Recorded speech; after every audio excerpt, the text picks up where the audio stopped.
I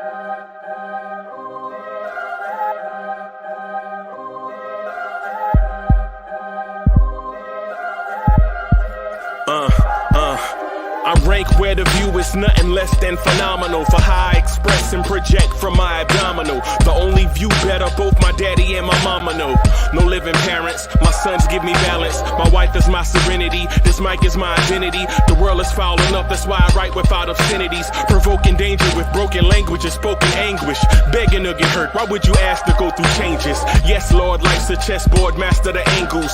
Control the tempo, be the one who holds the info. Acknowledge is just as deadly as machete swings. When spoken, the truth is as potent as that Medellin. While others swear the style is free, I just let it ring. Our time is undervalued, soldiers make us better kings. My fans on my shoulder, reaching after better things. Today I take the shot, for them I'd rather set the screen. My mama told me follow my dreams. My daddy told me get it by any means. Stand tall, make him bow to a king. But I've evolved, you can see the resolve. Look in my eyes when you speaking to God. Life and for those who we caught up in using what I was scarred with the muse. I guess they call it proving I'm more than an artist. Penciling out my darkest while stenciling out a harvest. And storing what gets me from A to B, just like garages. Instrumental with collages. Envision what I've been drawing. Broadway to give you rhythm like the great Lena Horne. So bent on, found comfort in the storm. Find peace and on when you see them others perform. Organized chaos, I'll cast it like hey ya. Yo, party people in the place to be. What's good? It's the number one Chief Rock and Knicks universe, your main man's Uncle Freezy. What's good? What's good? What's good? Welcome to the premiere Knicks morning show. The Knicks morning drive. Y'all want this party started right. Y'all want this party started quickly, right? Bam, let's go. What's good, party people? I see y'all. What's happening? What's happening? What's happening? Got a packed up show this morning. Got a lot of things I want to talk about. Got a lot of things I want to get y'all opinion on. So let me do the shout outs before we get started. Julian Blum is in the house. Mega NYK is in the house. The son of the legend, Kerry Cox, is in the house. Man, Kerry Cox is in the building. Okay. King Ribby is in the house. Eli M. What's good, mate? I see you. Eli M. is in the house. Ed Winning is in the house. What's good, everybody? Party people. Party people. What's good, man? What's good? What's good? What's good? Man, I see y'all out here. I see y'all. See y'all out here in these Knicks streets. I guess since it's been a minute, I need to start this joint off with a quote by the great American poet. Let's do Prodigy. The great American poet Prodigy says, "There's a war going on outside no man is safe from. You can run, but you can't hide forever from these streets that we done took. You walk around with your head down, scared to look. You shook, because ain't no such things as halfway crooks." What's good, everybody? Bim, bim, bim. Thank you, boss. Just for me? Okay. This is a lot. All right. All right. You want to tell everybody, hey? You want to come on the camera? Okay. All right. All right. All right. Okay. That was the producer. That was the producer. She is just, you know what I'm saying, coming through to drop off something for your mans.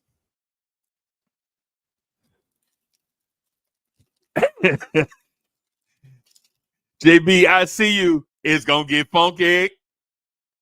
Yeah. Shout out to the Bronx, New York. Travel Vibes. What's good, man? I see you. So I want to get right into a specific conversation, right? I know y'all have had y'all fill of the training camp battles. It's training camp. That's what they do, right? I know y'all have had y'all fill of secret sources talking to the media about potential things that may happen. The secret source that is the you can't identify a source or whatever. So I'm imagining that you guys have had that already, right? What I'm gonna say, what I want to speak to is some things I want to challenge everybody's thinking, right? I want to challenge everybody's thinking and maybe provide maybe a deeper level of fandom. Not saying that I'm a better fan. I'm saying I want to kind of drill down on some stuff that makes being a Knicks fan more exciting, right? So first of all, summertime is over, so we don't have to be so negative all the time. We actually have something now, so we don't have to have the negative conversations and such. So I'm going to start off with this. I don't know if you can see this or not. Maybe this is better. How about we talk about what to expect from Knicks training camp? How about we talk about what to expect from Knicks training camp? Right? I'm excited about what to expect from Knicks training camp. I ain't gonna lie. I ain't gonna lie to you.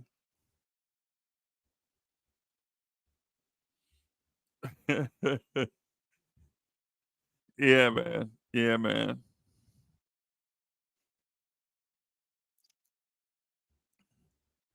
King Ribby says, right now on players choice panel, they show is about the Knicks and us being ready for another playoff push. They believe, hey man, I believe too. I think they get their belief from us. King Ribby, I think they get their belief from us, bro. We believe in this team, but we believe in a New York style way. Right? We believe in this team in a New York type of way. We don't believe in this team in a national, all around the world, same song type of way.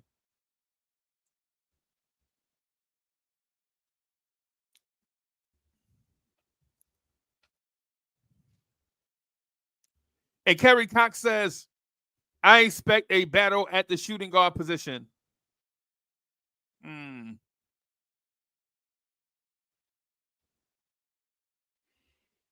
Tell you what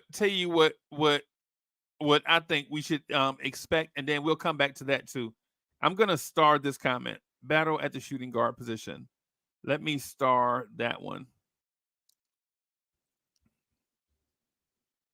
Kerry Cox got the first star of the season. That just happened. That just happened organically. I don't know how it happened, but Kerry Cox gets the first star of the season. Kerry Cox is the first star comment of this season. I know it's training camp, but we're going annually, so there's that. Kerry Cox, salute to Kerry Cox for getting the first starred comment.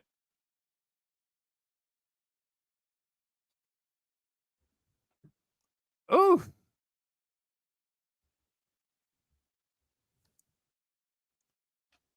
This coffee is bitter. This coffee tastes like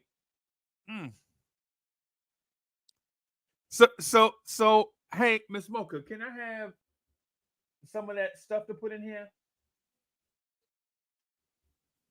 Hey, I would ask you to dip your finger in it, but it's too hot.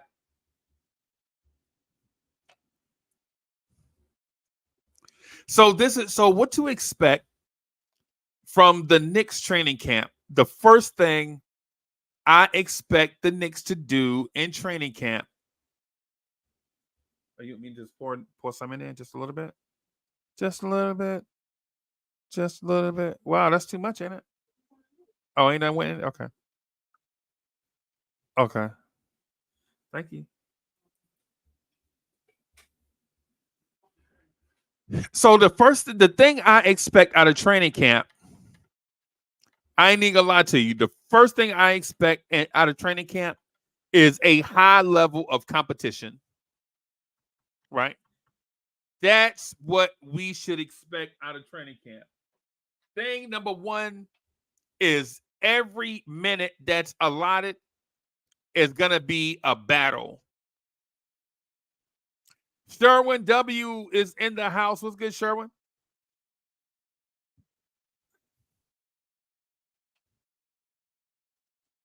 Sherwin says, good morning. Are you still talking 60 wins? Are you serious or are you just trolling?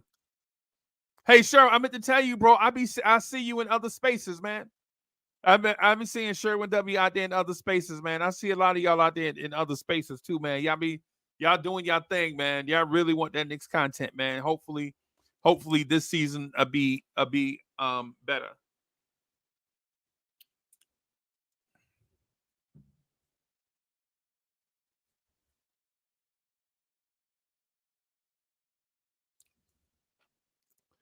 So the first thing we should expect out of training camp is competition at every position.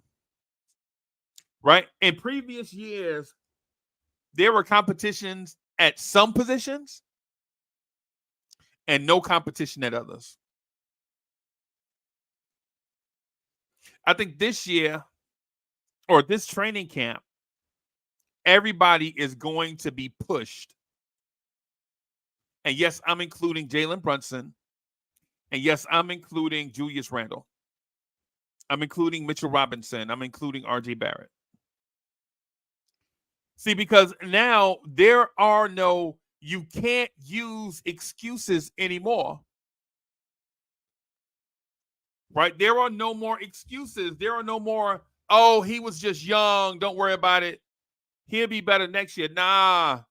RJ Barrett's going into his 5th season. 1, 2, 3, 4, 5th season. Shout out to those that know the Dave Chappelle jokes. Shout out to those in the chat that know 1, 2, 3, 4, 5th from Dave Chappelle.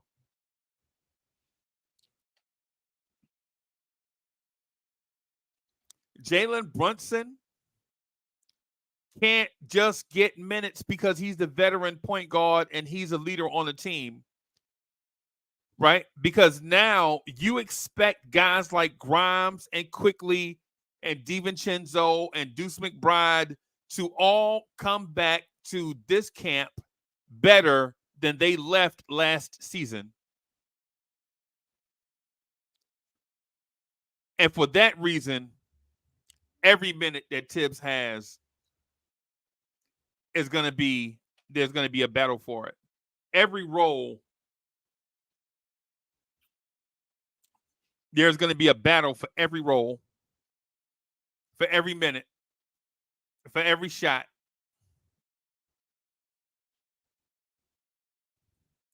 Kerry Cox says, could Josh Hart actually win the starting position at the small forward? I'm going to say this. Yo, JJ is in the building, my man. JJ is in the building. Let me see. Do I have a DJ horn? Hey, JJ, I got to do this for JJ. I got to do this for us, baby.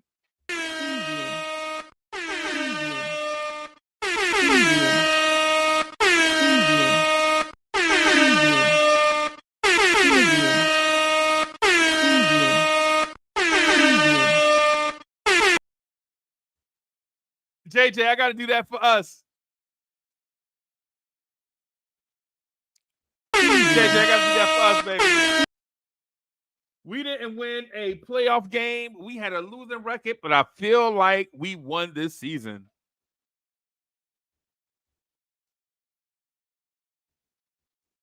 Yeah, man.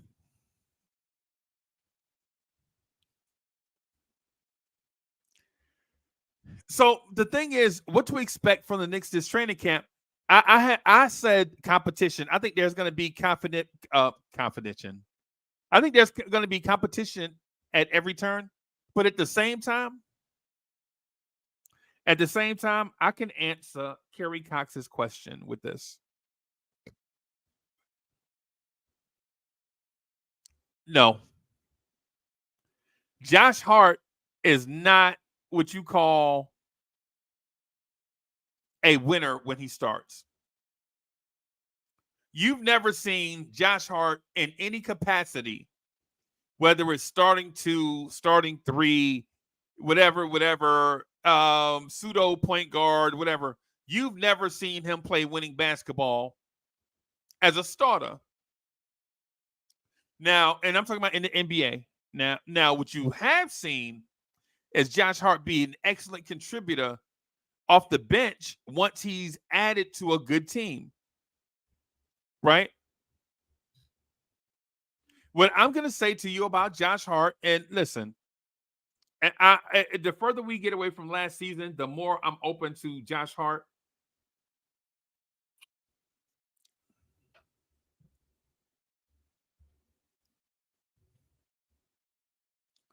My thing with Josh Hart is this. Even when you saw him start in FIBA basketball, they started losing. Everything was good while Josh Hart was coming off the bench. You add Josh Hart to the starting lineup, and things start to go awry for one reason or another. Now, I'm not saying Josh Hart is a bad player. What I'm saying is don't miscast Josh Hart for the sake of appeasing people. That's what I'm saying with Josh Hart. Josh Hart should probably be our first or second man off the bench and play a prominent role. Right? He and Quickly, I can see he and Quickly coming off the bench together. Right? But what I don't want to do is force something that doesn't fit.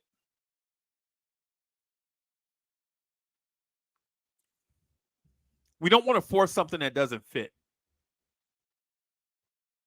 Right? And that's me speaking strategically. Now, and from a distance. Now, maybe Tibbs has a package that we don't know about. Maybe they're going to revamp the offense and revamp the defense, and so that it can accommodate a Quentin Grimes, Josh Hart thing of chemistry, but we just hadn't seen it. So you know what I'm saying, just to mention that Josh Hart should be starting, I'm gonna say nah, because I heard Tom Thibodeau say something, and it was something that we were mentioning all summer. Since December 4th of last year, the Knicks have been a dominant team in the NBA. Right? Since December 4th of last season through the end of the season, the Knicks were playing at like a 63%, 64% win percentage. Maybe 65. I don't know. I can't remember. I can't recall. Right? And during that time of that 63, 64, 65 win percentage, the starters were Brunson, Grimes, RJ, Randall, Mitch. And when Tibbs was asked about the Evan Fournier thing, he was like, you know, in all due respect to everybody, we were just a better team with that lineup. With Brunson, Grimes, RJ, Randall, Mitch, IQ off the bench, and then eventually Josh Hart. So if that works for this group, then why would we change it up?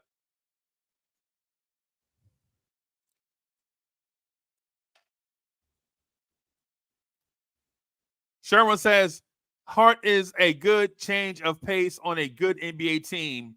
He is like a Energizer bunny for short spells. That's exactly what Sherwin and I agree on that. But I don't know if Josh Hart is built for being a starter on a quality NBA team. And all you have to do is you don't have to take my word for it. I'm not bashing Josh Hart. Just look back at his resume. He played for the Lakers. They sucked. He played for Portland. They sucked. When he was with New Orleans, they were around, but for the most part, they sucked.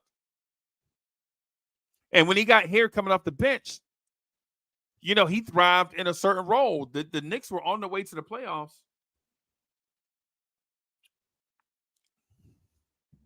The Knicks were on their way to the playoffs, so it's one of those things where it's like, why not just keep Josh Hart in a role that fits what he does best?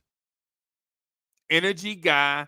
He doesn't do a specific thing well unless you count transition rebounding.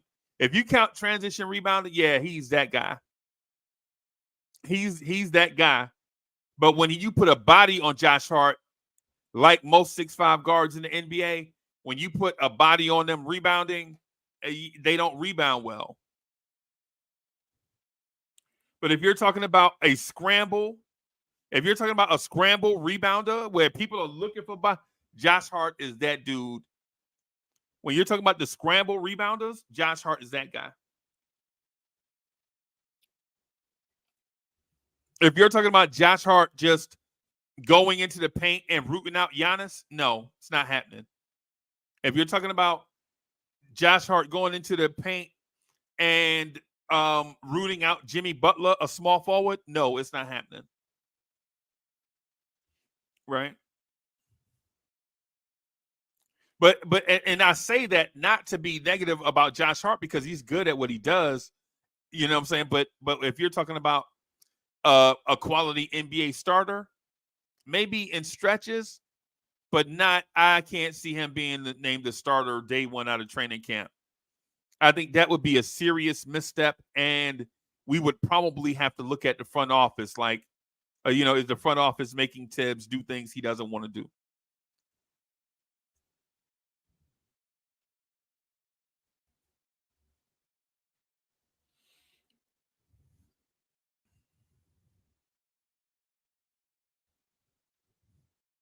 Cox says, I expect the front office and Tibbs to earn new contracts. Wow.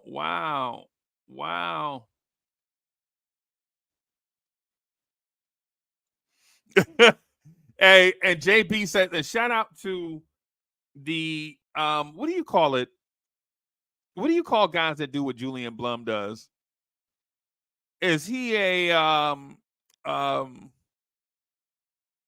one of them Hollywood guys, right? What do those Hollywood guys do? Those Hollywood guys do a little of everything, right? The Hollywood guy. I'm not calling him Hollywood. I'm talking about the job.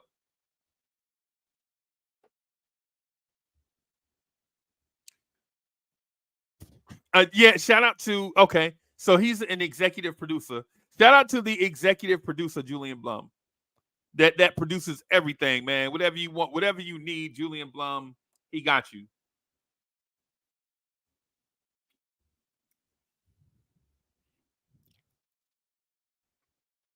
I think we were in a restaurant waiting for our takeaway food, right? We were just in a restaurant waiting for our takeaway, right? So I hit up JB. I'm like, yo, I need the impossible to happen. And he just break it down like, oh, that's all you need, blah, blah, blah. I got you. Bam, win. I'm like, wow, okay. So shout out to JB, the executive producer. I guess he had like a production studio or something. But all I know is one night, me and Mo were waiting for our takeaway, and my man was like, "Bam, bam, bam! No matter what, no, I got you. I can do all of this stuff." Every time I talk about dogs, my dogs go crazy.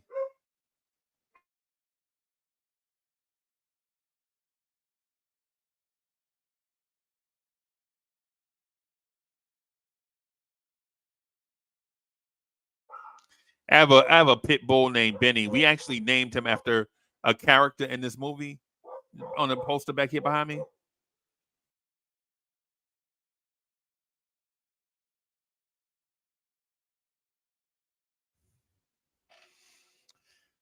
Okay.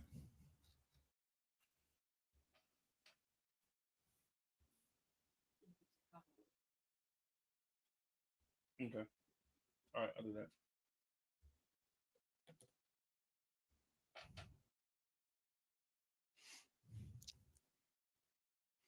All right. Then there's that. Moving on.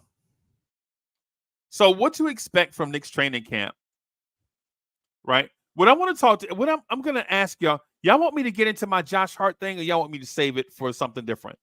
Y'all want me to talk about what I expect from Josh Hart since his name was brought up? Chat, tell me how y'all feel about that.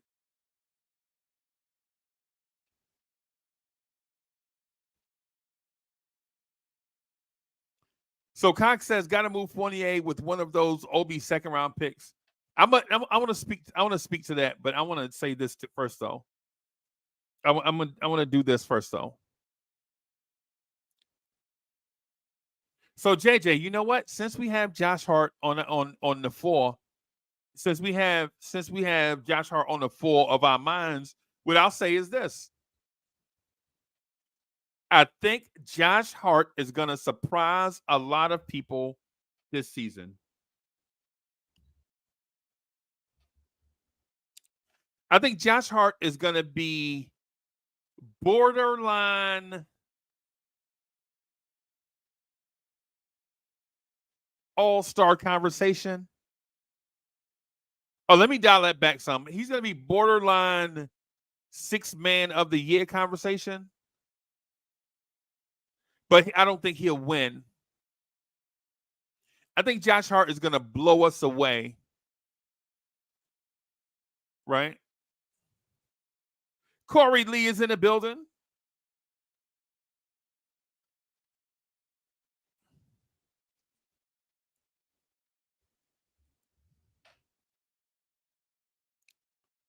Y'all didn't ask me why I think that. Yo, Uncle Freezy, why you getting flip mode squad on Josh Hart? What's the deal with Josh Hart?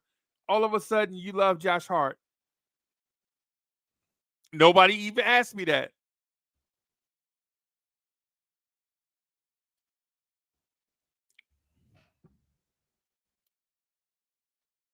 I think y'all bugging now. Nobody asked me why I'm coming straight out the box with Josh Hart on the four of our mind. Nobody even asked me that.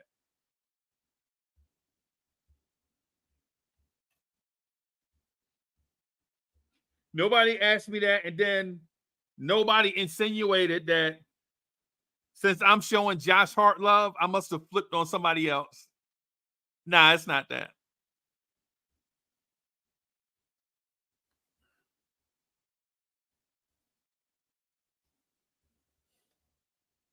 It's not that. What I will say to everybody, though, is I think Josh Hart is going to be in the six-man of the year conversation. Y'all ready for me to break down why?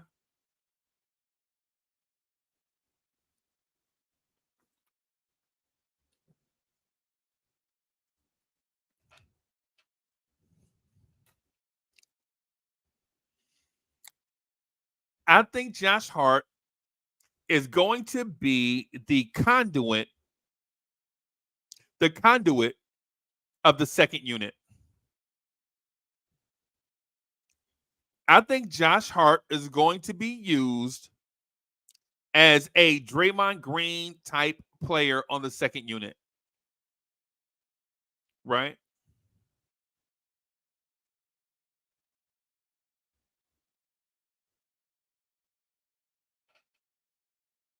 And so what do I mean by that?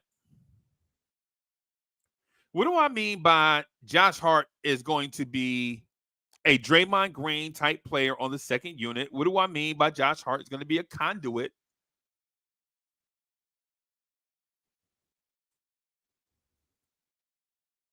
What do I mean by Josh Hart is going to be a borderline six-man of the year? What I mean by that is simply put, Josh Hart is a willing passer. Let me remove this out of the way. Josh Hart is a willing passer.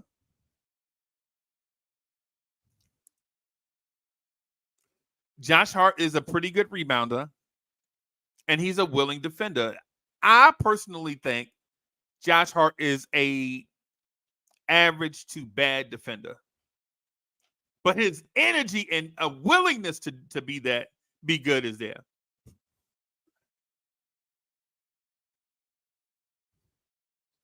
It's like your girlfriend that can't cook, but she cook all the time. You got to give her A for effort. You know how y'all remember your girlfriend that couldn't cook, but she was always cooking, right? She was always cooking. You're like, oh my God, somebody got to tell her. And then they be like, well, why don't you tell her? Nah, I can't be mean. I be wanting to. I ain't gonna tell her.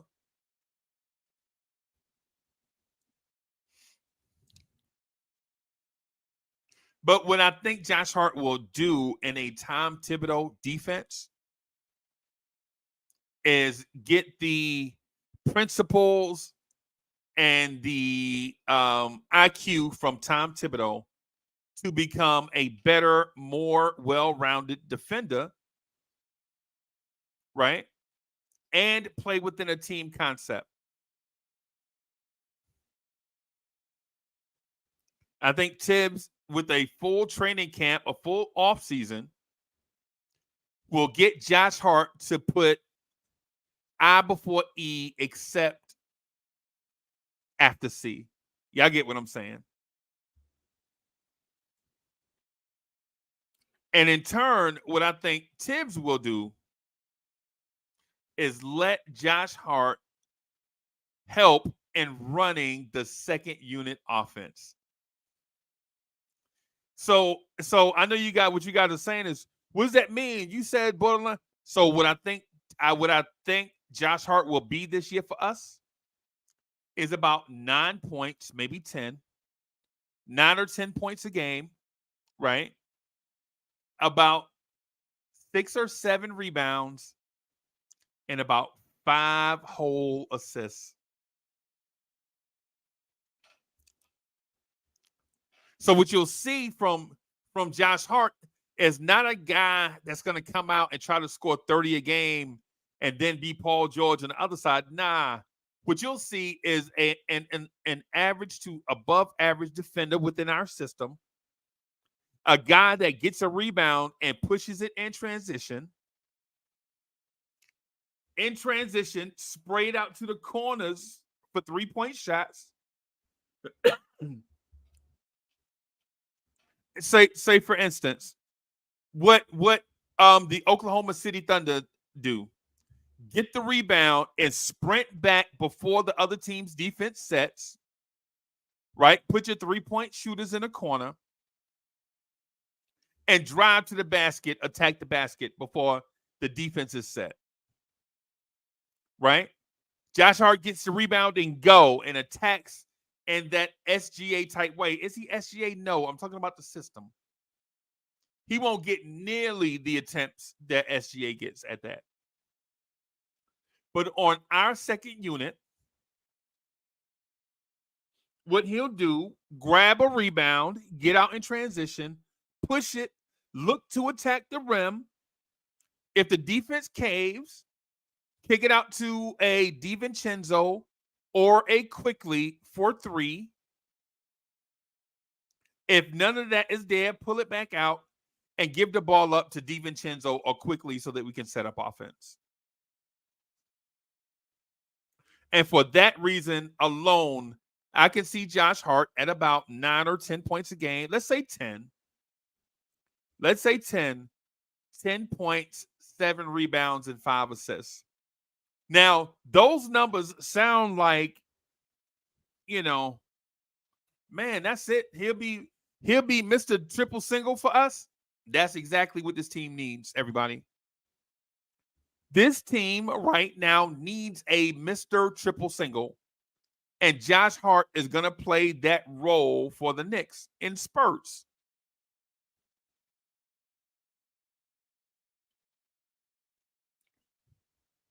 He'll be Mr. Triple Single for us in spurts.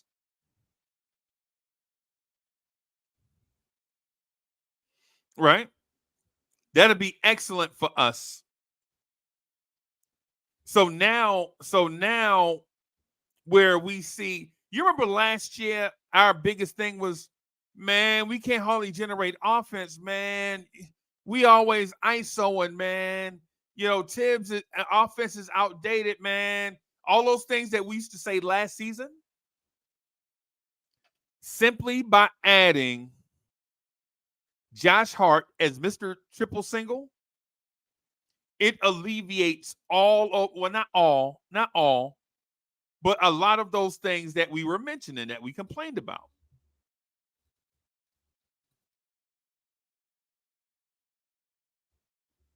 Simply by Josh Hart being Mr. Triple Single. Don't take too many shots where you're starting to take shots away from DiVincenzo and quickly. They're better scorers than Josh Hart. Right? They are. There's no need to complain. There's no need for us to argue over that. Those two players are better offensive players than Josh Hart. That's not a conversation. It ain't even a question.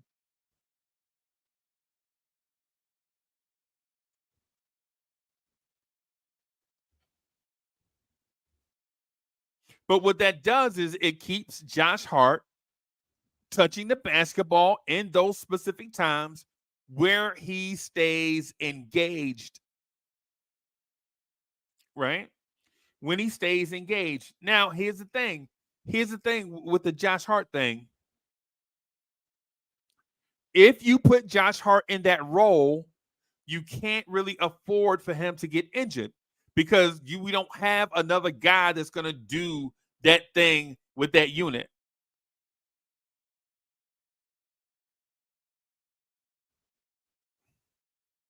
If Josh Hart gets injured, whether it's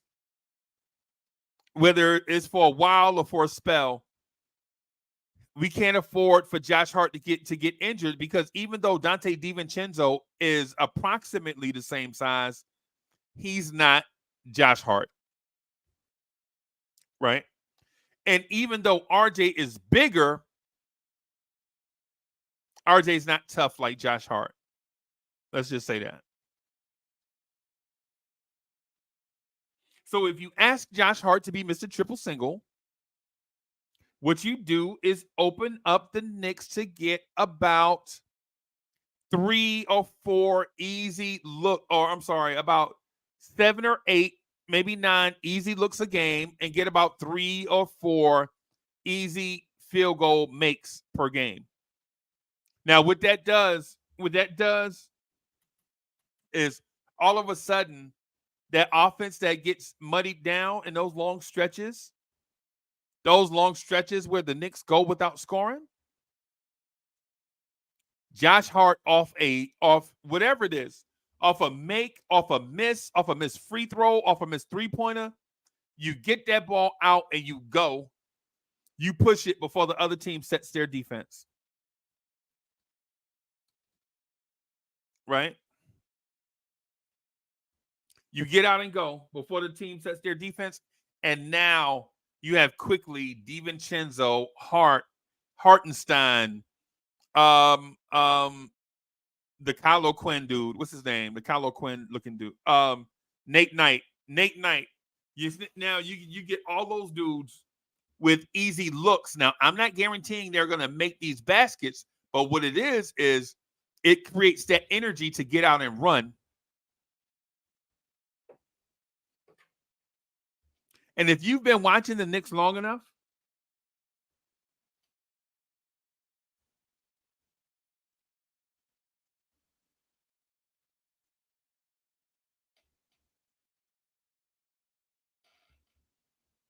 my Bears just traded Chase Claypool to the Dolphins.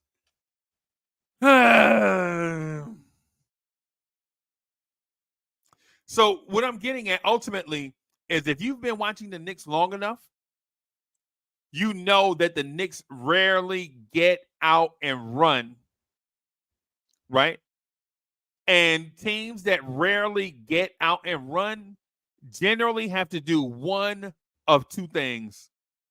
They have to be exceptional from the three-point line or the free throw line, right?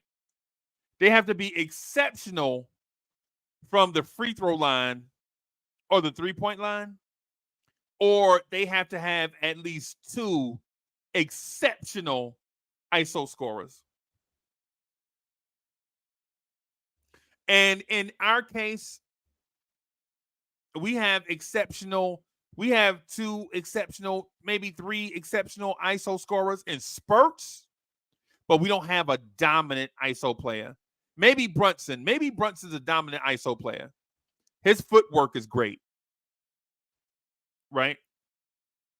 But if you don't run, if you don't create easy looks, easy baskets, all the offense that you get is going to have to be ground down in the half court where you're running half court sets that the ball is moving and everybody is touching it and the ball is moving faster than the man.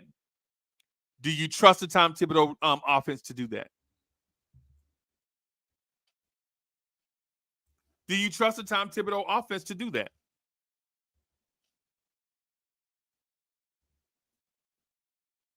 Yo, my man Keith Turner is in the building. Be safe out there, bro.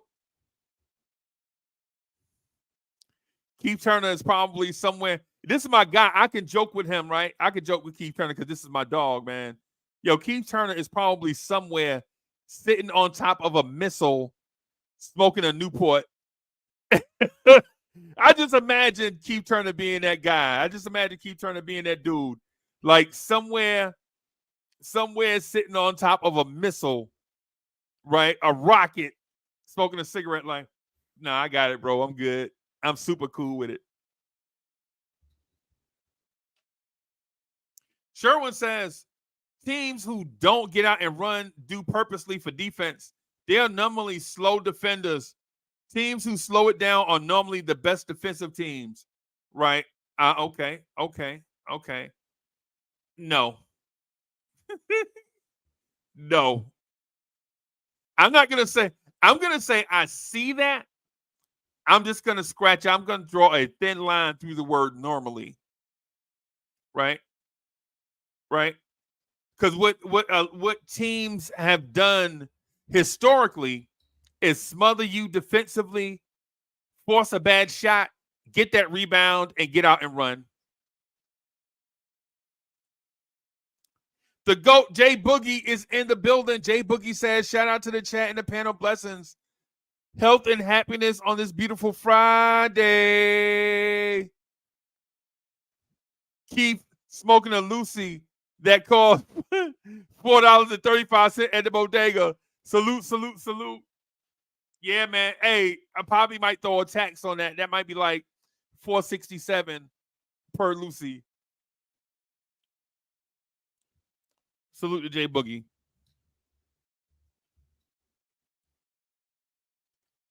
So while I agree with Sherwin on some of that, what I'll say though is I wouldn't put normally, but I see where he's coming from. I just wouldn't go with normally because some teams smother you in the half court so they can get the rebound and be showtime.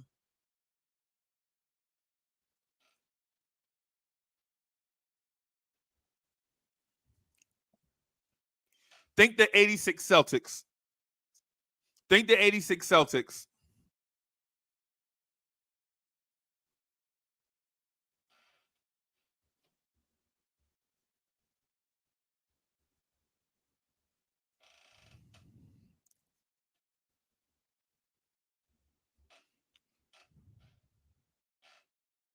I'm gonna see what my man Keith Turner gonna say. I'm gonna get to. I have like 4 other topics. I'm gonna be here for a while, so I got 4 other topics, man. I want y'all to hang out with me. Man, hit that like button. Subscribe to the channel if you're new. Keith Turner says, I would love the Knicks to make a trade for Jaden McDaniels, a 6'9", 2-way sharpshooting wing with defense. The Wolves might not be able to pay him and might be on the market. Might be.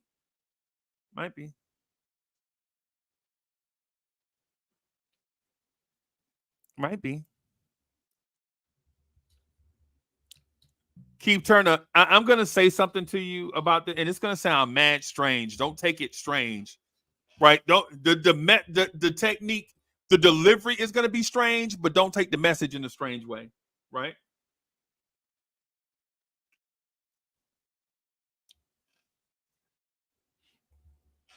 I already think we got that 6'9" athlete on the roster already. That's gonna be able to do all the stuff that cat do. He just probably a year or two away. I think that dude's name is Jacob Toppin. I think Jacob Toppin is gonna be that dude in the mold of a Kentucky big that one of those 6'9" Kentucky athletes like Jared Vanderbilt, Winyan Gabriel, all those dudes. I think Jacob Toppin is in the mold of those guys. We're gonna bring him in and toughen him up, right? If he makes the team, man, we're gonna toughen him up, right? And put him in a role where it's just use your athleticism to do certain things. I think that's why Jacob Toppin is here and Obi is not.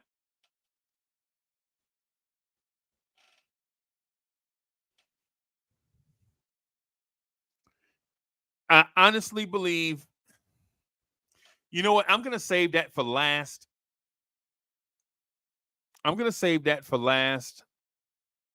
Right?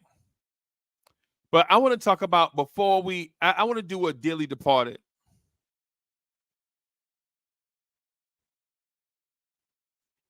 Dearly Departed, we are gathered here today.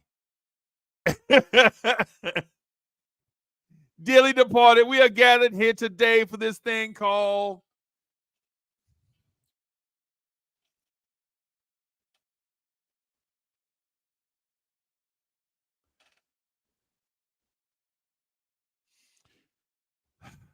So it hurts my heart to say this, but I'm gonna start this segment because I think we should probably openly mourn and then get it over with. You know what I'm saying? And so we won't have like the separation anxiety. So we won't have these issues like, man, if they would have just let Obi do it.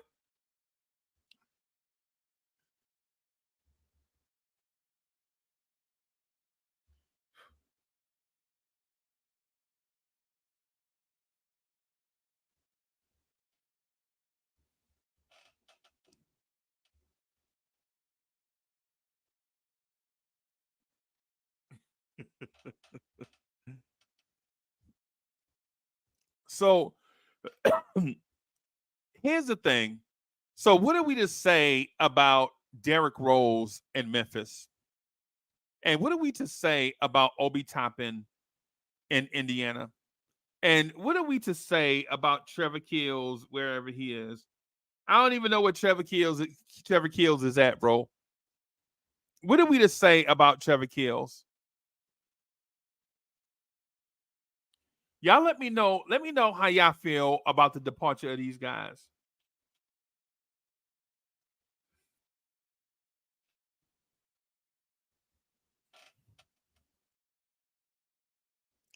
So we cut no, so we cut what's the name already? Jacob Toppin? I didn't see that. I saw Jacob Toppin on the media day thing. When did they cut Jacob Toppin?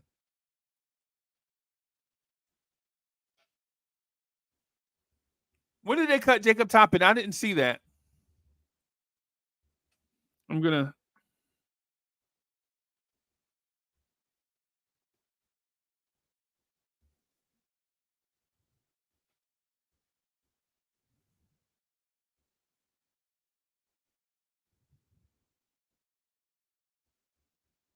that's what I'm saying. I didn't think Jacob Toppin got cut. Is he cut already?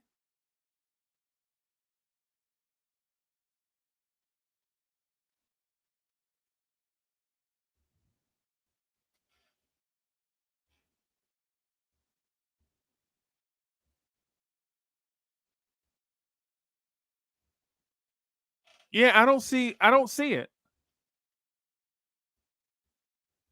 Nah, I thought they cut Jacob Toppin. I didn't. Yeah, I didn't think they cut him. Yeah, I saw him in the media day thing. He was a dude with the curly braids wearing 00. The light skinned dude with the curly braids, that's Jacob Toppin.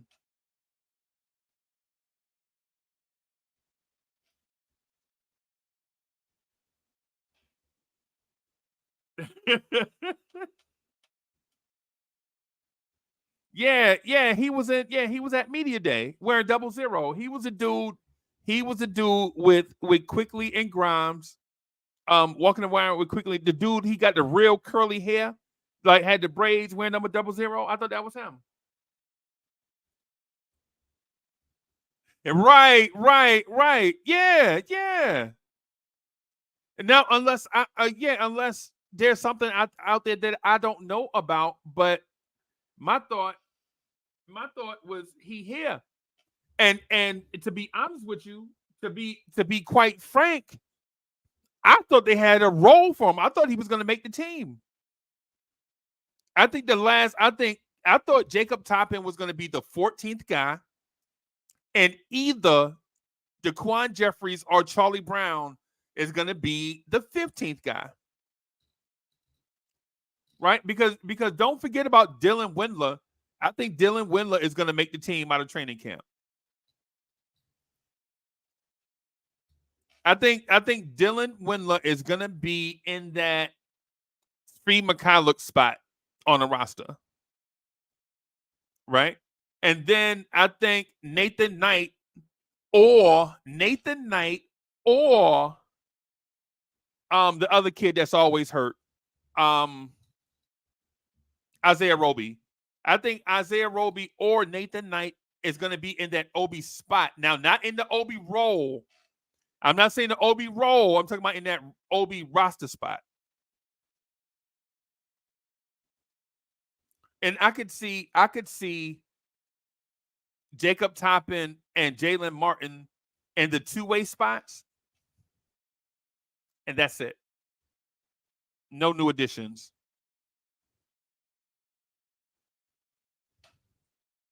Because if you got DiVincenzo in the Derrick Rose spot, the spot, not the role, the spot. I'm not saying the role. I'm saying the spot, the roster spot.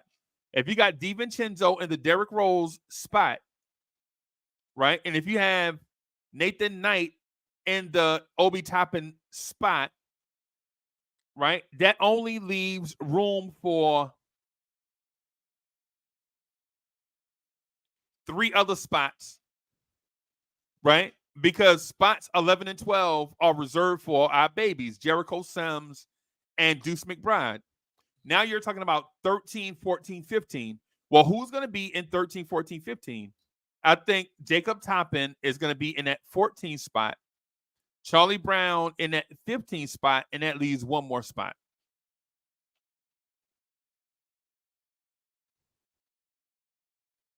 I wouldn't know what to tell you. Who's going to be in that 13 spot? Like, who's going to be in that? What's Tibbs saying?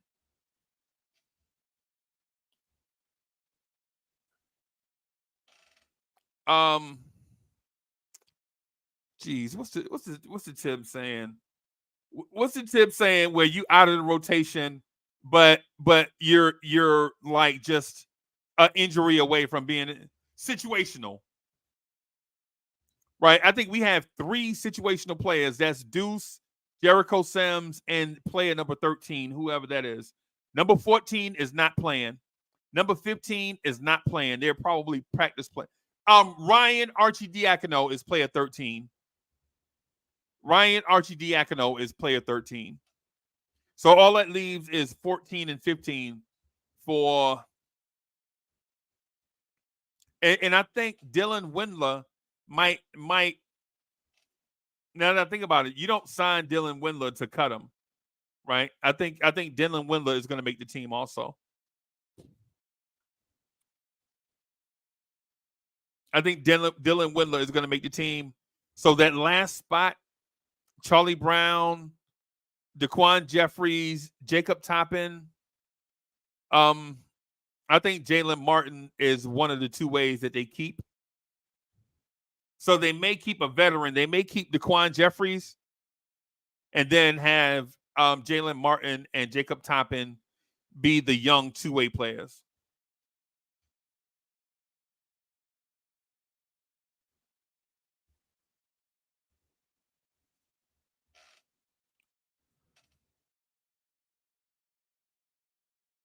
Oh, I forgot about Fournier. I forgot about Fournier. Yeah, man, somebody's getting cut, bro. Somebody's gonna get cut, man. Somebody's either getting cut or traded.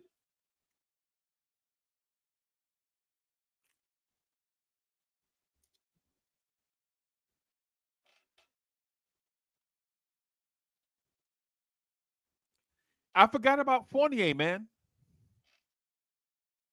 I forgot about Fournier. So yeah, there's that.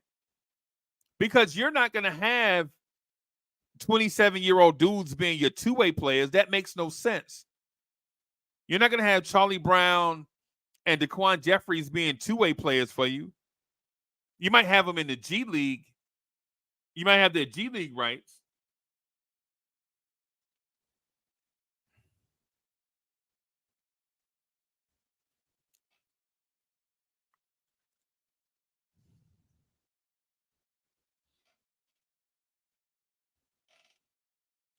If and let's speak to. Let me do this. Let me finish. Let me stay. I want to stay on topic really quickly about what did we just say about the departures of our guys, Kills, Obi, and Derrick Rose. I saw Derrick Rose say, and I know it's a shot at Tibbs.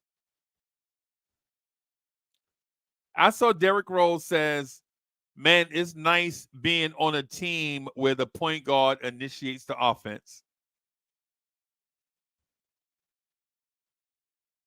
No, D Rose. No, don't do us like that, D Rose.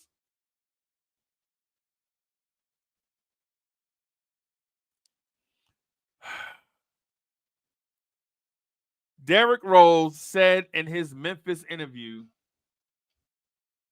right? When they interviewed him, like, what's it like being in Memphis? Basically, he's like, yeah, I'm here to babysit Ja, and it's nice being on a team where the point guard facilitates the offense. Basically, that's what Derrick Rose said. Basically.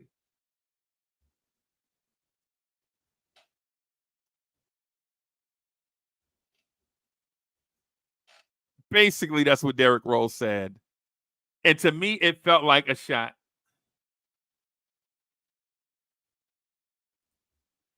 Juan B, listen to the whole thing at the end. He said he wasn't there to babysit in the beginning, but listen to the last thing he says at the end of the thing, where he says, yeah, I'm basically here to help keep Ja in line. Make sure, listen to that end part. The end part is what I'm quoting, not the beginning when he said, yeah, I'm not here to babysit. No, I'm not. That's not the part that I'm talking about. I'm talking about the part where at the end he's like, yeah, I'm here to help keep Ja in line.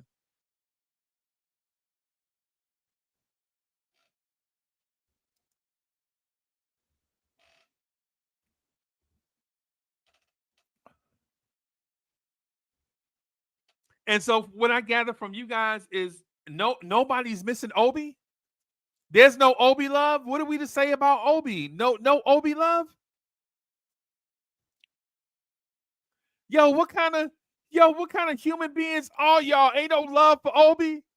I thought we said once a Nick, always a Nick.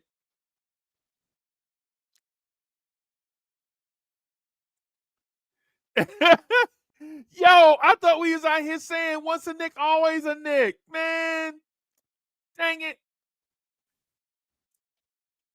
Oh man. Ain't no love for Obi Toppin out here. I get ain't no love in the heart of the city. Ain't no love for the heart of town.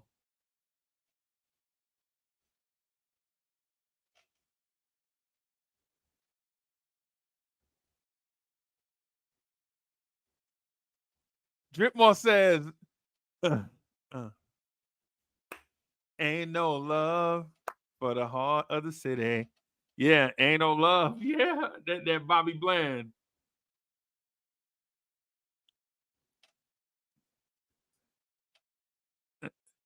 And yo, Kerry Cox says, Obi will be fine in Indy. I expect 16 and 6 out of him with 30 minutes of play.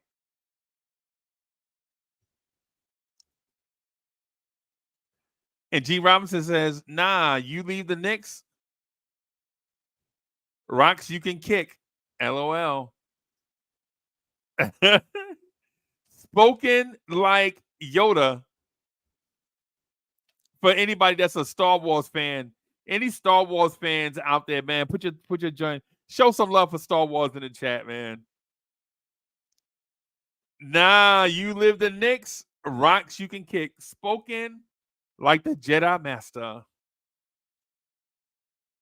And Keith Turner says, I thought Tibbs should have turned Obi into a small forward. Probably.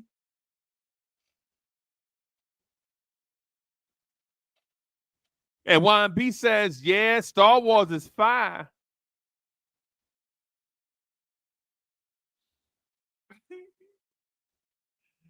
Yeah, man said kick rocks while wearing flip-flops. Dang, bro. Dang, bro.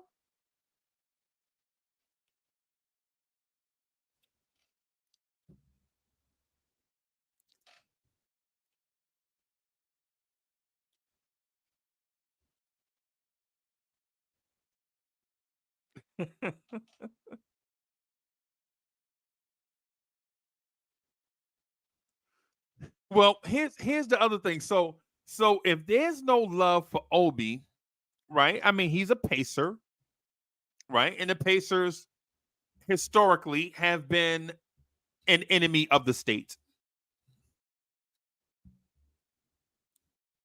Right? The Pacers have been an enemy of the state. Okay, whatever. It is what it is.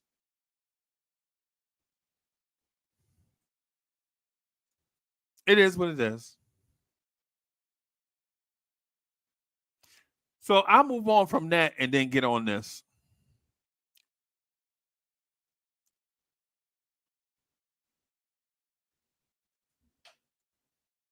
Right?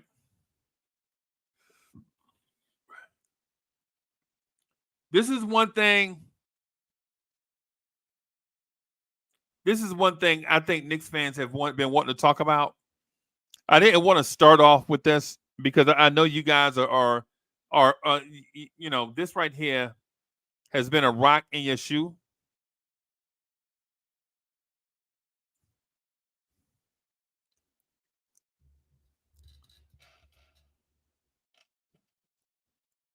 Wiz is in the building.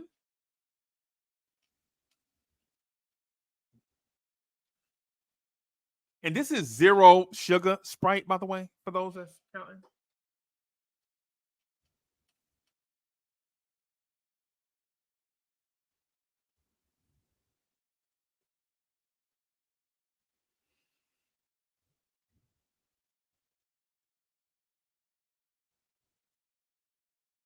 So I'm going to toss this question to you, the chat.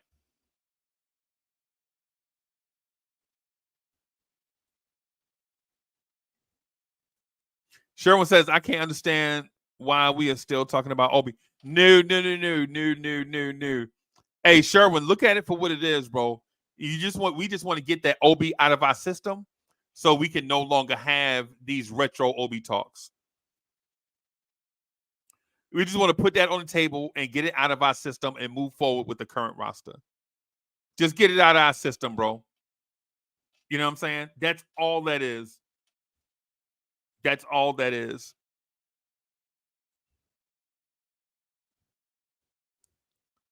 So here's my question to everybody. What does the shifting NBA landscape mean for the Knicks? Y'all tell me. What does the shifting NBA landscape mean for the Knicks? What does Damian Lillard going to Milwaukee? How does that impact the Knicks? How does Drew Holiday going to Boston impact the Knicks? How does Miami not getting Damian Lillard impact the Knicks?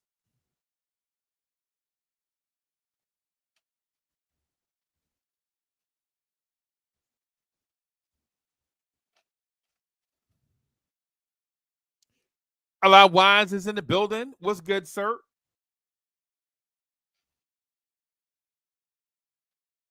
How does the shifting NBA landscape affect the Knicks? Now, I can go into a Mike Tyson type diatribe saying our defense is impenetrable. I can get into that type of thing, basically saying it don't matter what everybody else does, we're still gonna be good. You know what I'm saying? Everybody had to plan until they get punched in the face. I can get into that type of thing for the Knicks. I don't want to though, right? What I'd like to do is help my brethren and sistren navigate a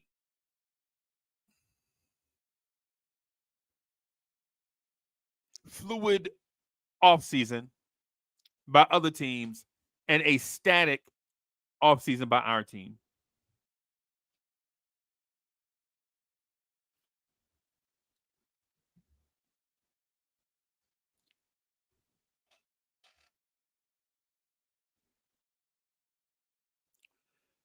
So, how does the shifting NBA landscape affect the Knicks?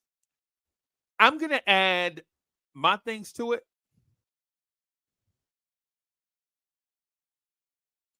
And I'm going to sound like a Knicks homer, but so what? This is a Knicks channel.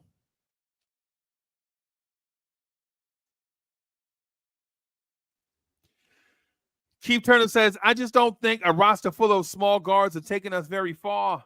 Wait and see. Wait and see.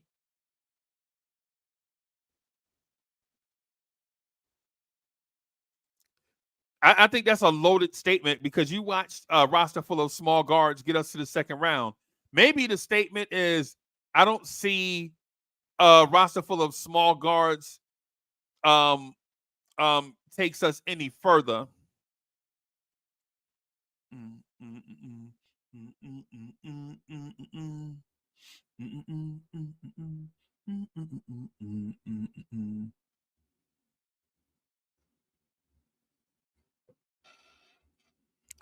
Someone to count on in the world ever changing. Oh, baby. Don't look any further.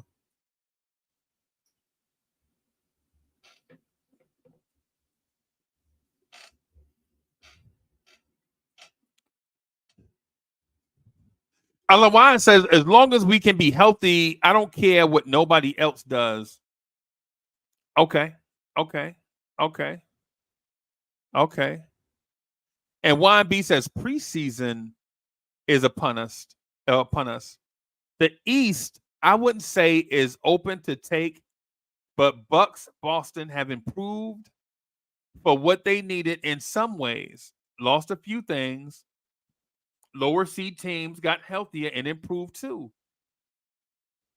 I think that's an excellent statement. Right? What I'm going to say to that is Milwaukee didn't get any better.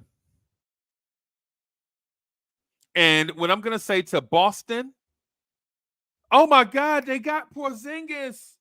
Oh my God, they went out and got Drew Holiday. Basically, in my opinion, all they did was shuffle around the living room furniture. That's it.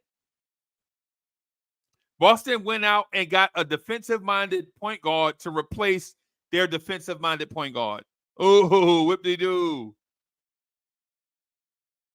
Boston traded away an injury-prone center with flaws in his offensive game for a often injured center that has flaws in his offensive game. Oh, all they did was it's like, you know how your mom call you over, she wants you to help her rearrange her living room, and you get there and all she do is move the lamp from one coffee table to another or one end table to another. Yeah, all you did was move the lamp. No, but I pulled up the blinds too. Okay, you pulled up the blinds and you moved the lamp. Okay. So you moved one defensive-minded point guard for another, right? And then you traded away your oft-injured center that is difficult to play with because of his skill set. Ooh. So now y'all telling me I should be afraid of a front court of Al Horford and Kristaps Porzingis?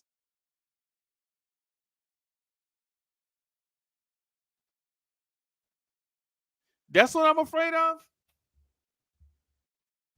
Somebody help me out. I'm trying to process this thing, right? So for the most part, and I know Milwaukee knows their team better than anybody, right? But for the most part, Milwaukee got rid of their perimeter defenders for an offensive-minded point guard.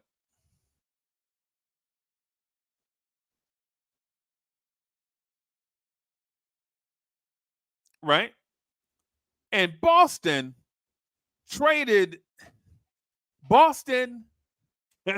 got rid of 6 for a half dozen. So Boston got rid of 6 for a half dozen, in my opinion.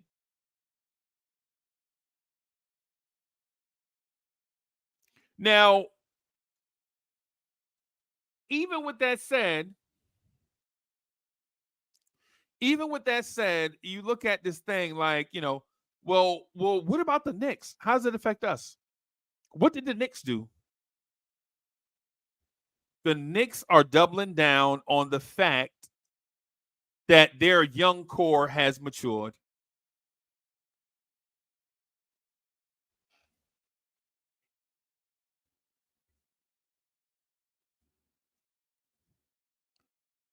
And YB says all this chemistry talk, like every team switch every player on the team, right? Okay, I'm confused, but I'm confused by that. I don't understand that one. So all this chemistry talk, like every team switched every player on the team.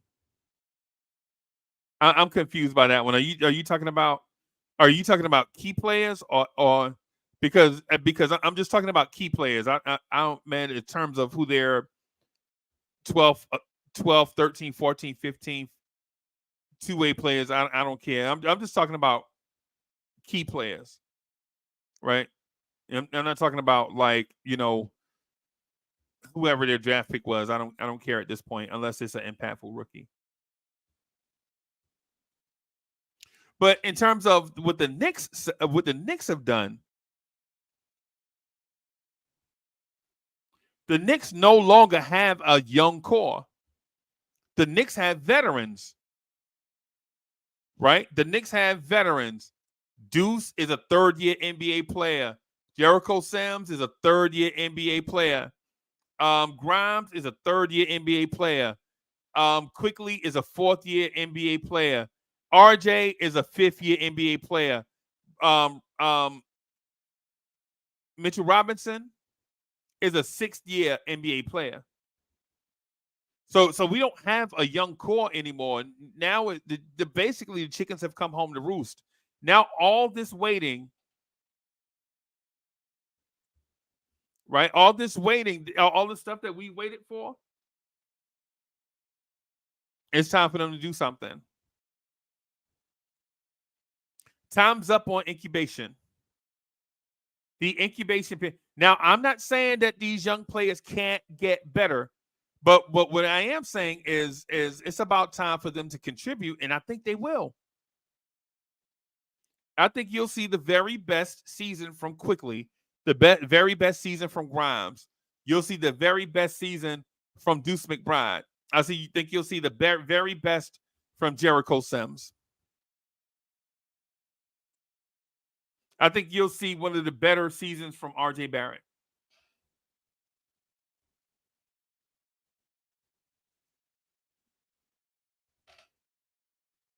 Keith Turner says you're not considered a vet until you reach it. No, that's not true, Keith Turner. That's not true. Nah, that's not true, bro. 7 seasons, bro. Most NBA players don't play 7 seasons, bro. That can't be right. That can't be right when most NBA careers are not 7 seasons. Wiz says Milwaukee made one change. Pacers and Cavs just added a bench player with potential starting skills. Okay. All right.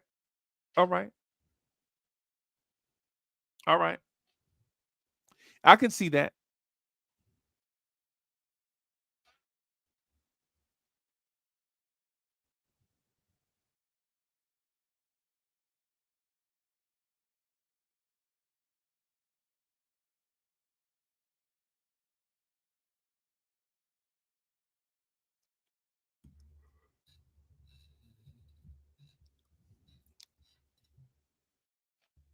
Hey, everybody, this is what I'm going to say about the shifting NBA landscape, right?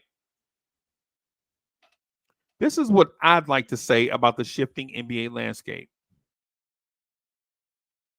I think all of the moving around of deck chairs and moving around pieces have the Knicks in prime position to be a top 2 seed in the East.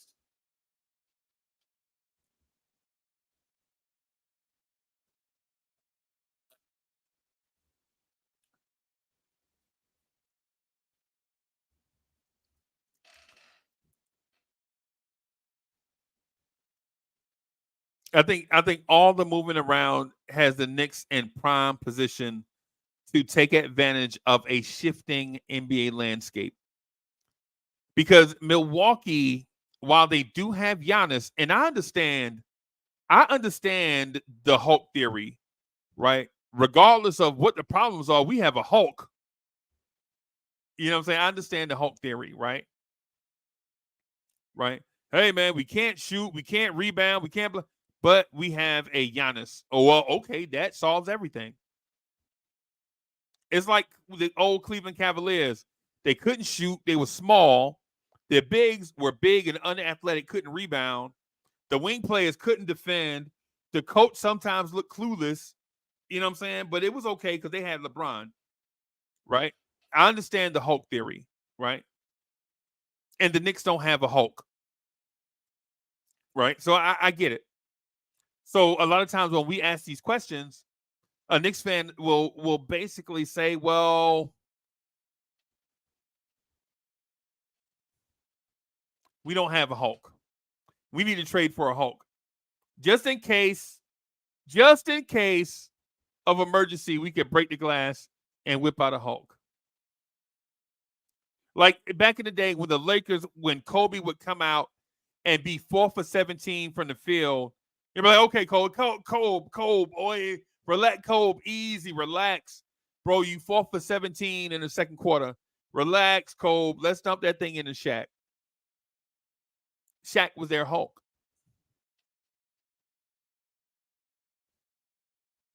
Right? Like in 88, 89, when Doug Collins moved Michael Jordan to point guard, and Mike was averaging about 22 points a game, 9 rebounds, and 9 assists, something like that. For the old heads in the building that remember when Doug Collins was like, yo, we got these defenses are just focusing in on Mike. Let's move him to point and see what he can do. And that dude was averaging like 23 points a game, 9 rebounds, 9 assists, can get any shot whenever he felt like it. You know what I'm saying? And then they were like, no, this is not, no, Mike has to be our Hulk. We'll go out and get a 6'6" point guard from somewhere. We'll find one eventually.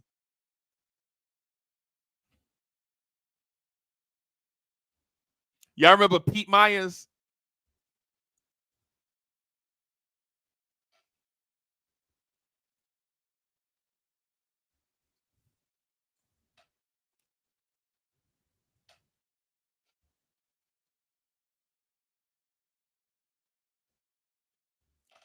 Sherwin W says the Hornets add Brandon Miller, LaMelo, and Miles Bridges to this year roster. They can be dangerous in the East.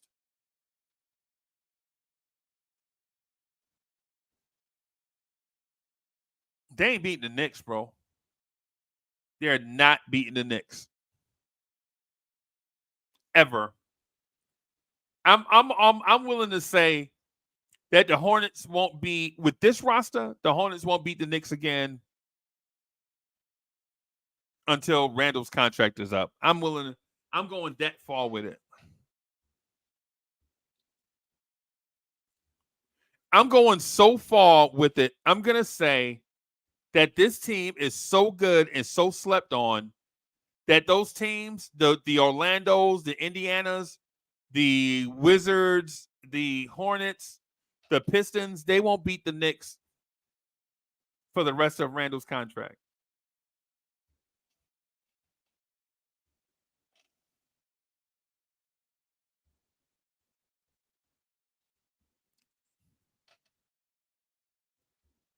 Sherwin says, okay, Homer. Oh! Sherwin, I'm saying it for basketball reasons, bro. I'm saying it for basketball reasons. You gotta challenge my theory with some basketball stuff, right? Like hypothesizing how high Brandon Miller can jump doesn't move the needle for me. Brandon Miller is a rookie. Brandon Miller is a rookie. There's no way a team that had the number 2 pick or the number 3 pick is going to add one rookie and all of a sudden be a 40-win team. Bro, they suck. There's no way somebody's going to tell me that the Washington Wizards adding Bilal Coulibaly is all of a sudden going to turn them into a 40-win team. No. The Wizards suck. They sucked on purpose. They draft picks suck. They don't draft great wing players. Proof is they probably have 4 wing players. They traded Rui Hachimura because he couldn't even develop in DC, right? So them adding a rookie is not going to make me believe all of a sudden they can beat the Knicks. The Knicks are a 47-win team, right? That were 2 wins away from being in the Eastern Conference Finals. I'm sorry. As Knicks fans, the more we get together as a group and talk these things out, the more that we get together and talk these things out, the smarter we get because we rub these ideas against each other.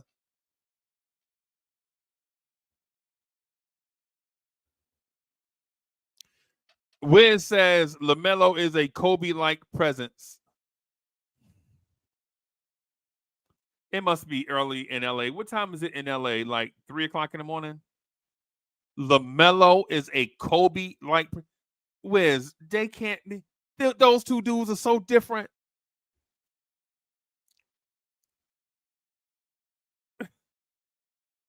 Okay. All right.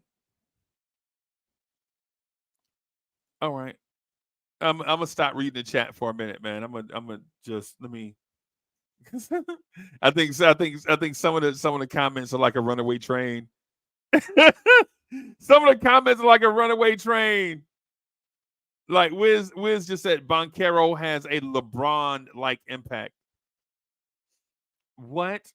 Yo, some of the comments. It must be Friday. It must be Friday, man. I gotta stop reading the comments for a little bit, man, because some of the comments are like a runaway train.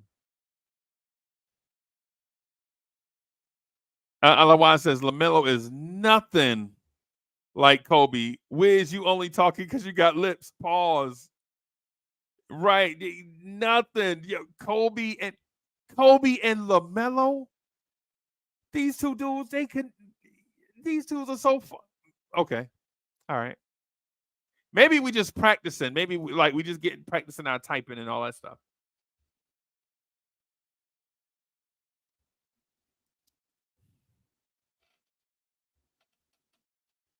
Yeah. Yeah. We'll let that one ride. But here's the thing. Here's the thing I want to say about the Knicks, right? Why I think the Knicks are going to get to 60 wins. You don't have to agree with me. All I'm asking is for you to hear me out on it. I think all the Knicks need to do to get to that next level, or two things, three things, but they're all easy. It's like making Kool-Aid. It's like Kool-Aid is just three ingredients, man. Kool-Aid, sugar, and water. That's it. And these ingredients these three ingredients are how the Knicks are going to get to 60 wins. It's like making Kool-Aid. Just three ingredients. Don't overthink it. Don't put make one ingredient more important than the other. Right? Don't have syrupy sweet Kool-Aid and don't have that bland tart Kool-Aid that, you know what I'm saying? You're like, what's that? The Knicks, for one, just need to stay healthy. Just a reasonable portion of health, right? I'm not saying nobody all year gets hurt. What I'm saying is when we get banged up, it's just like usually just banged up. Right? When we get banged up, you know what I'm saying? Just, you know what I'm saying? Just a bang up. Like bruised ribs, sprained ankle, no broken bones, no torn ligaments, right?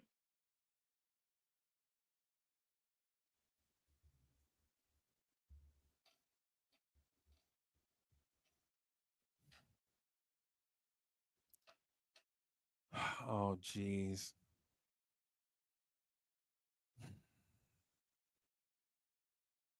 I'm gonna put this on the screen.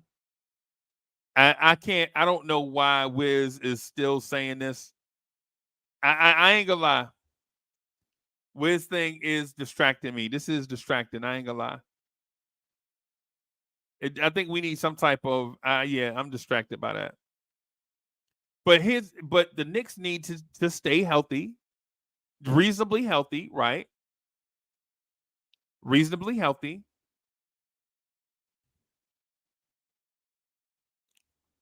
Tom Thibodeau needs to make slight adjustments to his offensive mindset. Slight.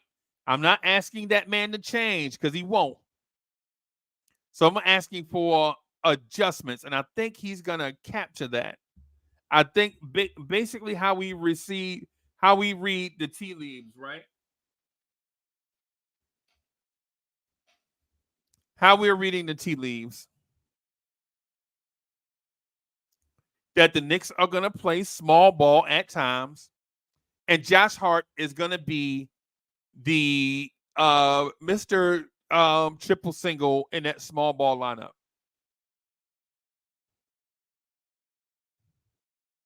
Just get you 3 or 4 more easy baskets a game, and I think that puts this team in that realm of somewhere between 55 or somewhere between 54 and 62 wins.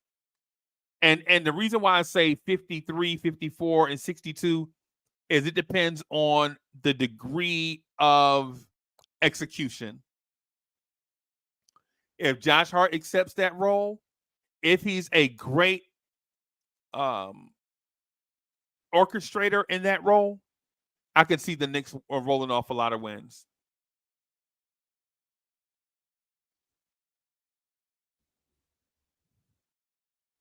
And the third thing that we need to get that other teams seem to get a bigger portion of, and we don't, is good luck. For the last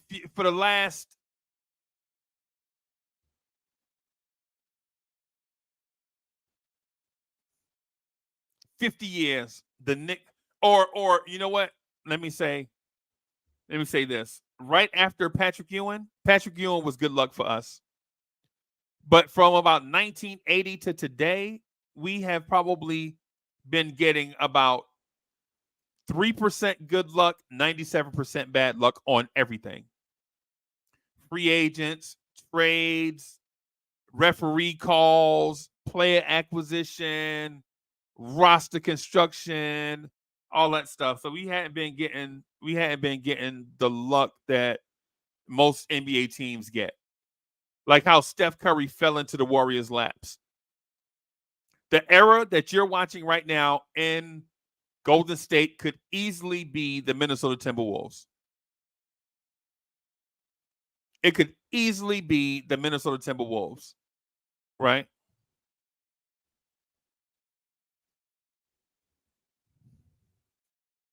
And Steph Curry goes to the Warriors, and instead of the Knicks drafting DeMar DeRozan, Rajon Rondo, Drew Holiday, we draft Jordan Hill.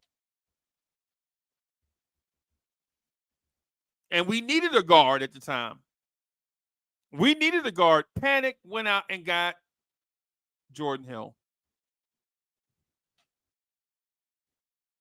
See how the luck and all that stuff kind of.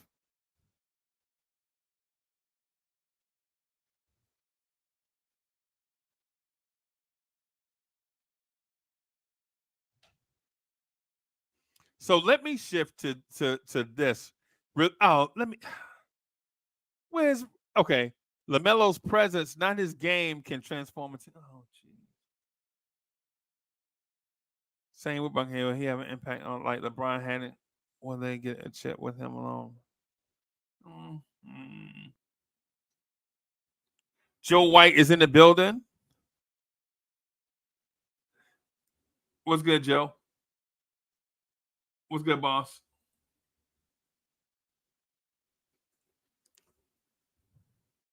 King Ruby says facts, just like we got RJ. Shout out to Wiz. Yeah.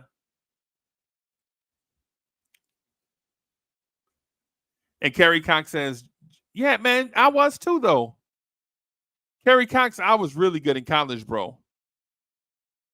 I was really good in college, man. Not at sports, though.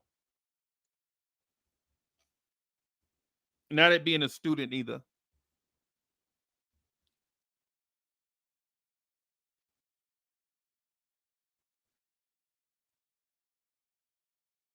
I'm going to post this one. Y'all tell me what y'all think.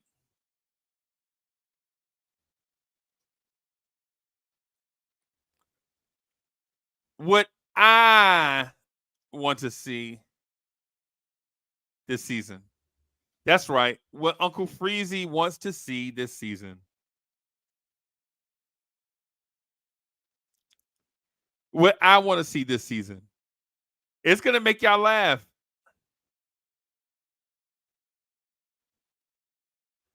I want to see Mitchell Robinson's breakout game. I want to see Mitchell Robinson's 30-point, 25 rebound game. I want to see Mitchell Robinson's first made three-pointer.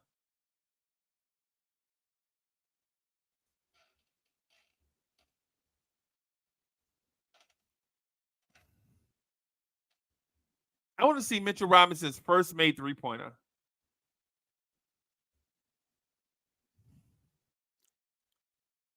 I want to see Mitchell Robinson's first breakout offensive game. T. Williams is in the building.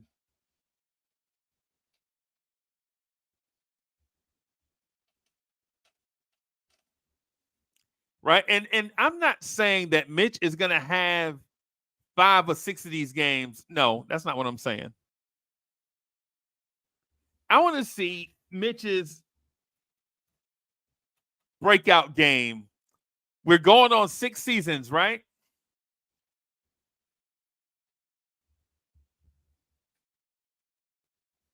We're going on 6 seasons. I want to see Mitchell Robinson's one breakout game.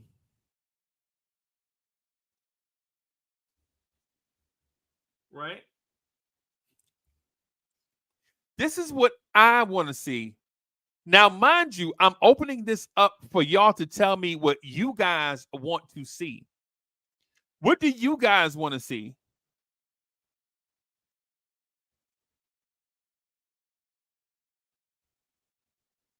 Tell me what y'all want to see. I want to see Mitchell Robinson's breakout game, right? And I ain't gonna lie to you. I want to see it against a team like the Celtics. I want to see it on a nationally televised game where Mitchell Robinson looks at the rim behind the three-point line and chucks up a laser beam that's nothing but net. That's what I'd like to see this season.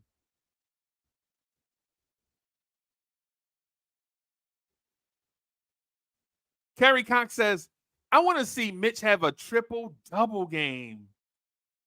Dang, that'd be dope.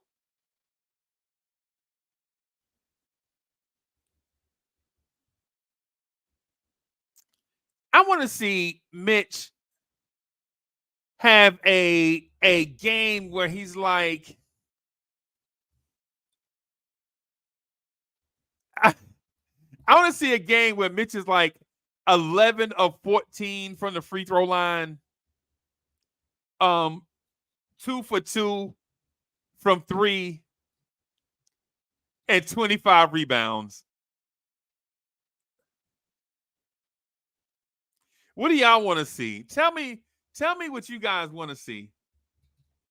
Kerry Cox says, I want to see Mitch have a triple-double game.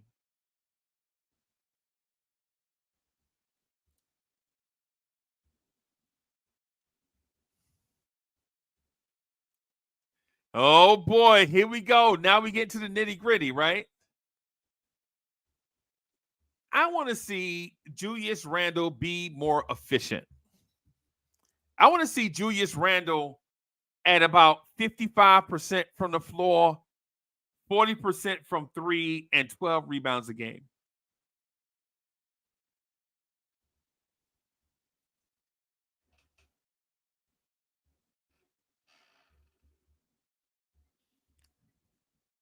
The thing most on the screen that you see,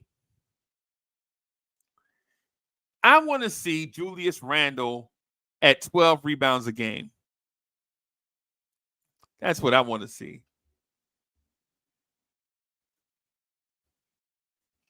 I want to see Randle shoot 40% from 3.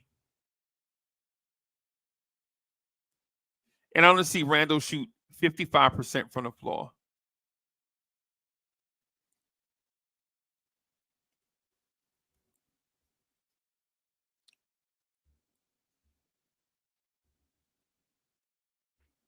The rebounding to me would be more impressive than the 40% from 3. The rebounding to me would be more impressive than 55% from the floor.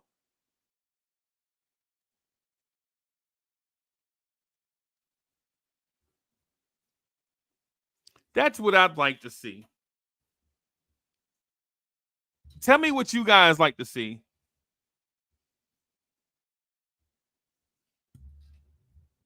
Kerry Cox says 6 of those rebounds will be on offense. If he averages 6 offensive rebounds, that'll be the highest offensive rebounding total ever, I think. I think the highest right now was like 5.7 or something.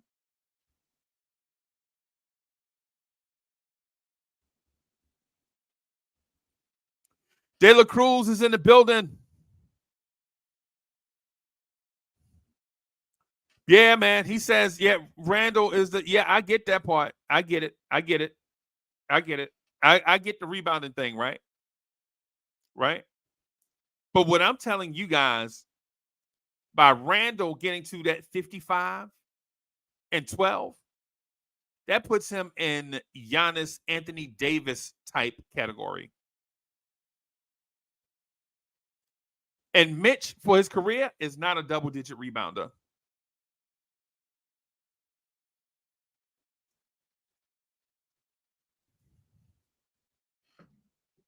Mitch, for his career, is not a double-digit rebounder. Now, Randall, for his career, is a double-digit rebounder.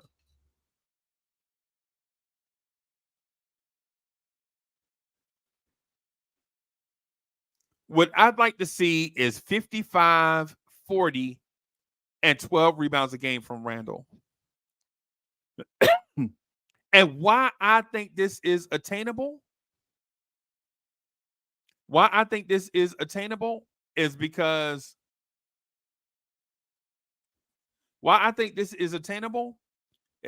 now Randall has guards that are adequate and suitable to perform backcourt duties. Now you can save Randall's legs from bringing the ball up. Right? Now you can save Randall's legs from creating offensively from the power forward position. You can save his legs.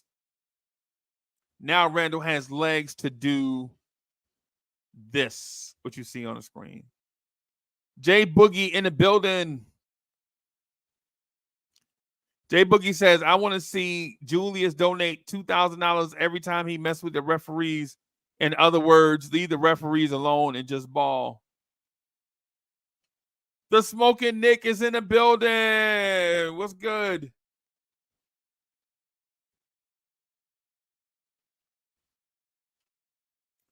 This 55% from the floor, that 40% from three, that 12 rebounds a game. Stop Randall from doing the guard minutia just to get touches. Give Randall touches in the half court. Allow that man to cook. Right? Randall does some of these guard things because he wants touches. Right? What I'm saying is give Randall touches in a different way. Pause.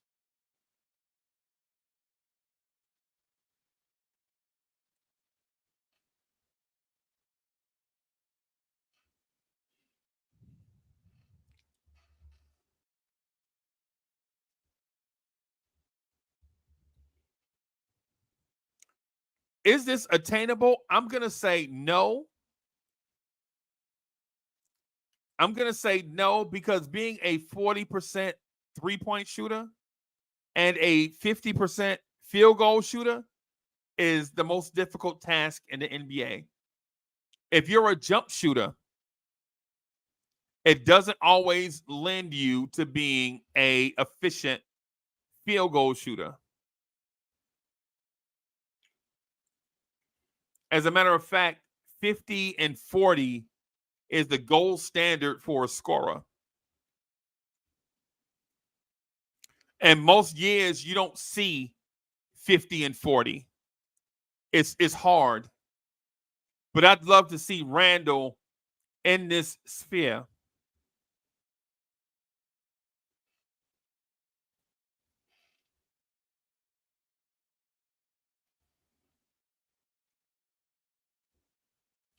But this is what I want to see.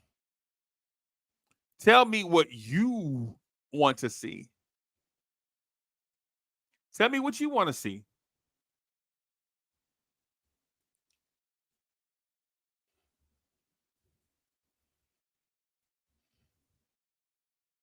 I'm going to let this thing play out a little bit. And this is where we're going to get into a little bit of minutia. This is where we get into a little bit of the minutia. But at the same time, I think it opens itself up to a divine conversation.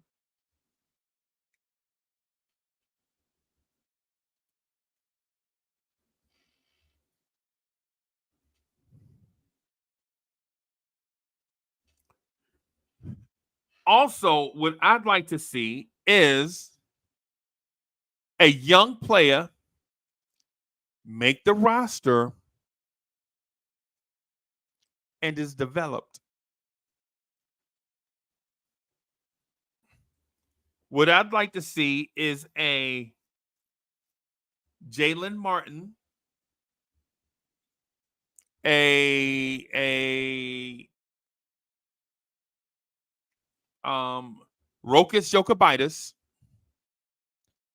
a Jacob Toppin, make the roster and get developed.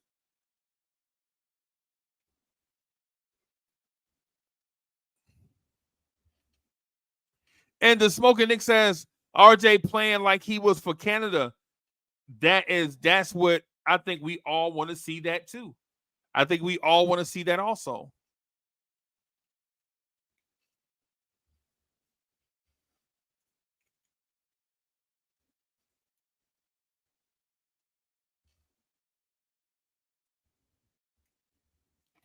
Want to see a young player make the roster and legit gets developed into a piece, right? And the reason being is because you hadn't seen any first round picks. You know, we don't have any young players on the roster. This kid right here is 20. Would love to see him make the roster, maybe get sent down to the G League, get a ton of minutes, be the future.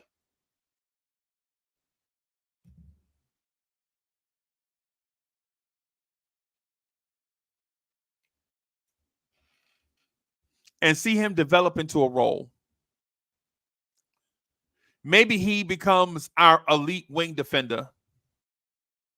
Maybe he becomes our energy guy off the bench. Maybe, potentially.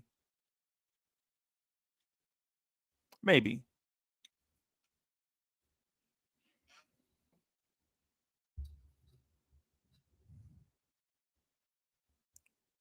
See one of these young guys actually come up in this supposed culture and become what we think the culture can produce. Because if we have a culture, that means you can plug and play guys in that culture.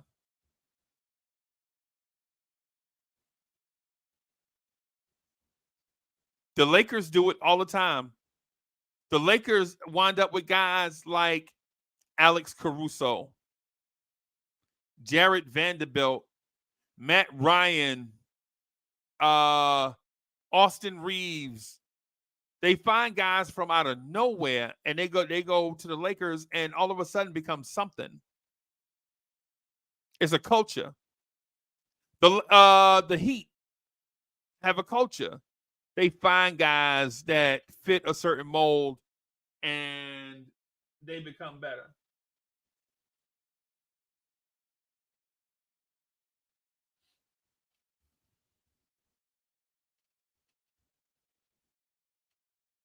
This is what I like to see the Knicks do.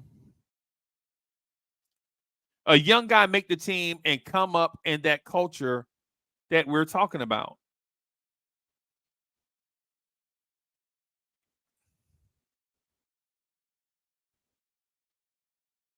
Why not?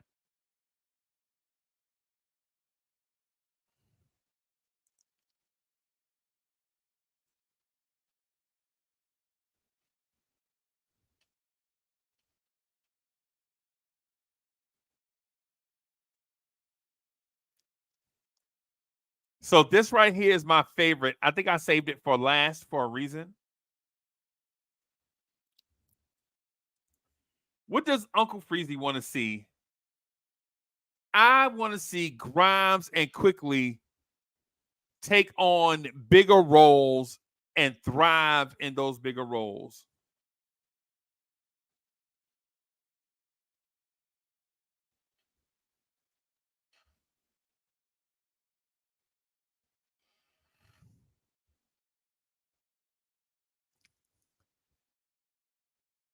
Any Quickly fans in the building? Anybody want to see Quickly breakout? Anybody want to see a Quickly breakout? I ain't gonna lie, I'm one of them. I'm one of them.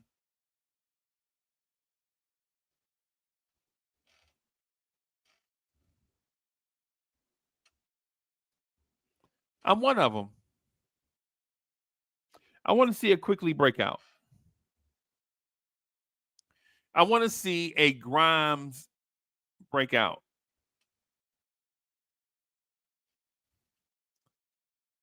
A year and a half ago, I said something about Grimes, and I think now is the time for it to come to fruition. About a year and a half ago, I said Quentin Grimes will have a Paul George and Kawhi Leonard type impact on the Knicks. And I think now is the time for that to occur.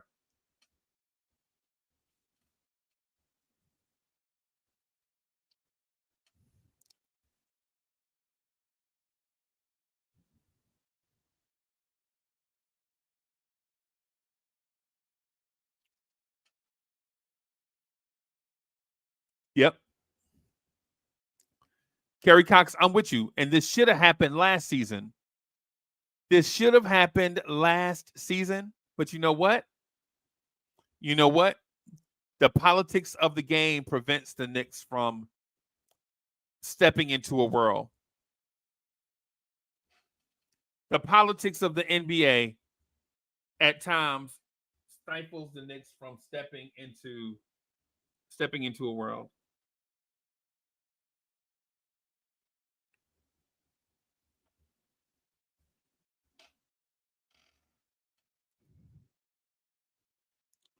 Wiz says, I'm not in their hives, but I want to see and IQ and Grimes break out, but I most want to see a RJ breakout. Okay.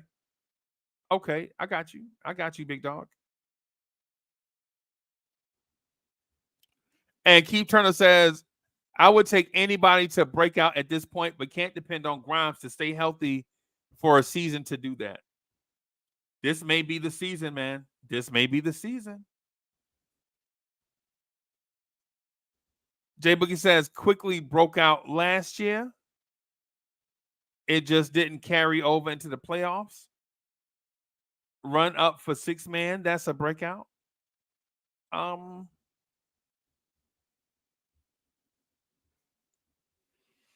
disagree with that. And the reason why I disagree with that is because, in my opinion, Emmanuel Quickly is a superstar in the making. So him taking a baby step, to me, in my opinion, is not a breakout. And that's just my opinion on it. I think Quickly has the potential to be a superstar. In my opinion, I think Quickly is going to have a Jalen Brunson type breakout. Like Jalen Brunson with Dallas type breakout this year. I think Quickly is going to be in the neighborhood of about 17 points a game, about 3 assists, about 3 rebounds, and excellent defense. Excellent.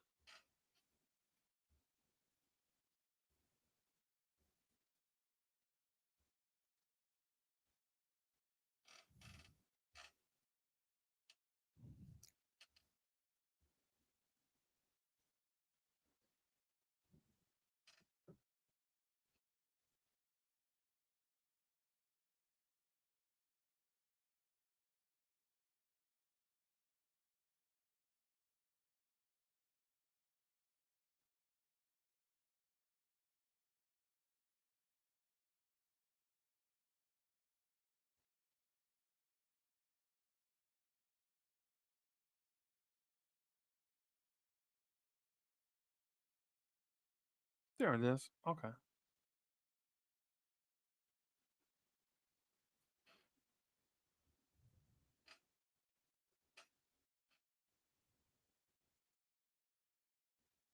What I want to see is Grimes take that next step.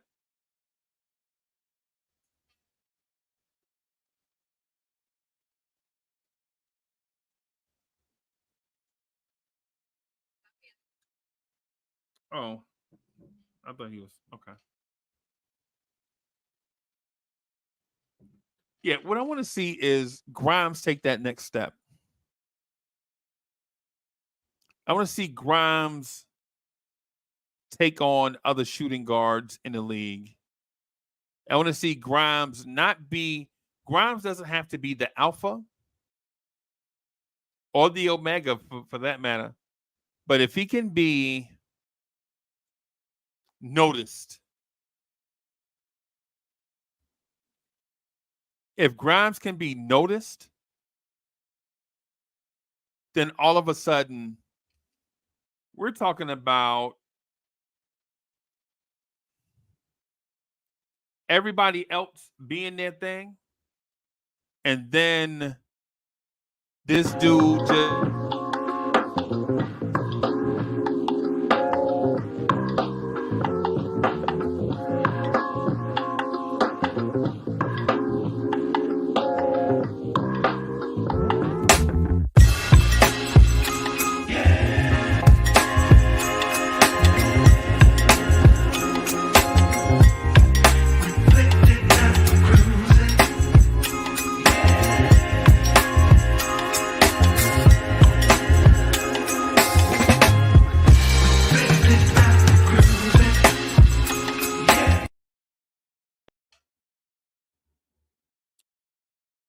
let me see. Give me a second, Lee.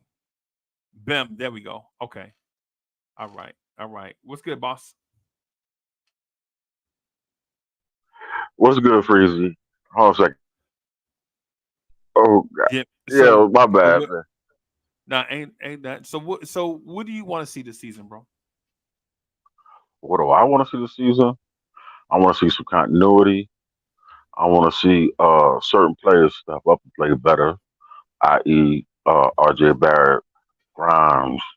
You know, I want to see Emmanuel quickly. You know what I'm saying? When we make it to the playoffs, do his thing, step up. I expect to see Randall to be not the playoff Randall we've seen in the last two playoffs, but to be the Randall that plays like he's been playing in the regular season.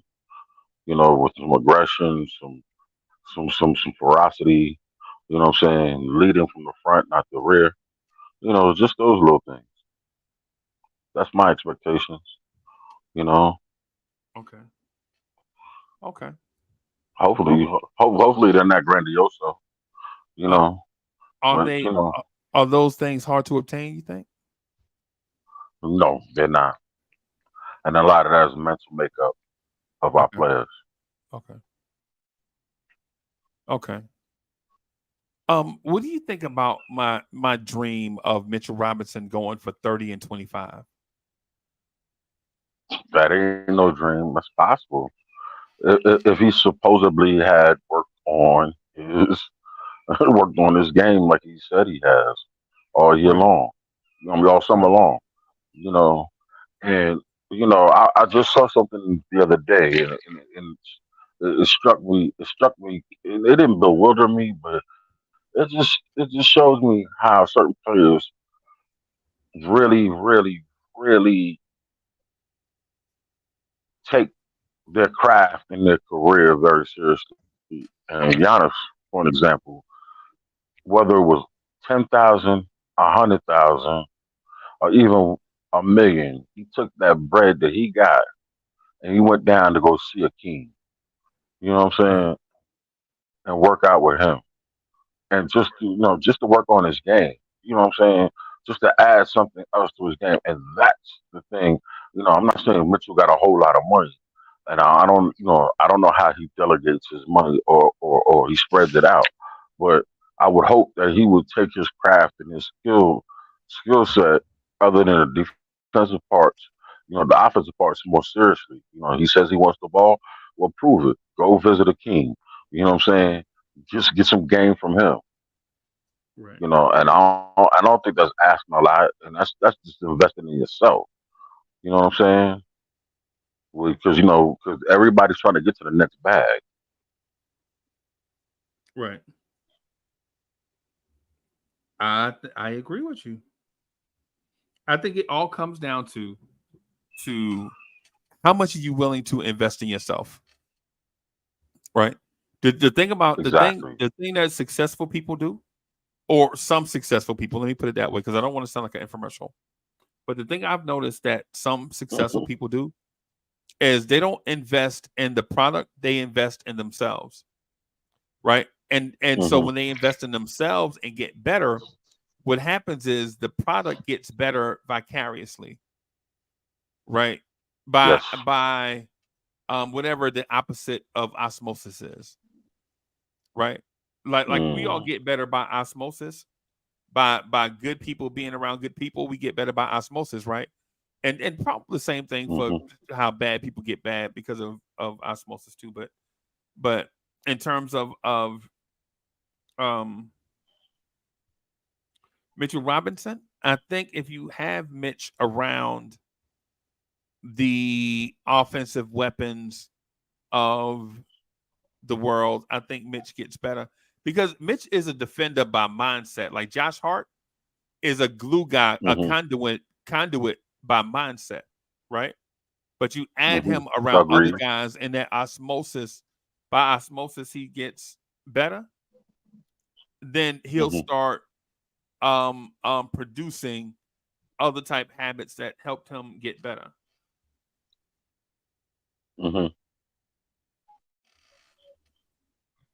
Well, you know, we need that from him. Just even if he, because I mean, I want him to be like a solid double digit, double double type of guy. You know what I'm saying? Okay, We really need that. You know what I'm saying? right, We right, need like 12 and 10. We need that 12. That's solid. I can guarantee you, we can get 12 points out of him. And believe it or not, and a lot of it is not really him even having a really much of a go-to move. More so than it's just knock down the free throws, bro. yeah, it's not also free throws. If he goes to the free throw line at least 4 to 6 times a game, and if he could even, you know, fake like he got a foul or something like that and knock down, you know, say 70% of his foul shots, that would change his game a lot. It would add so much more to his game because now there's no more hacker Mitch. You know, Yeah, yeah, and those are the things. Those are the things that matter the most. And that right, that that right there. Even if you didn't want to go visit a king, you know what I'm saying? Just that in itself would help change his game a lot. right, right. You know, I'm not gonna if lie he, to you. if, I think Mitch is great for what he does. I'm not saying that he's flawed, but what I will mm-mm, say though is if all I want is that one breakout thing. That's all I mm-hmm. want. You know what I'm saying? Just so, Yeah, most definitely. yeah.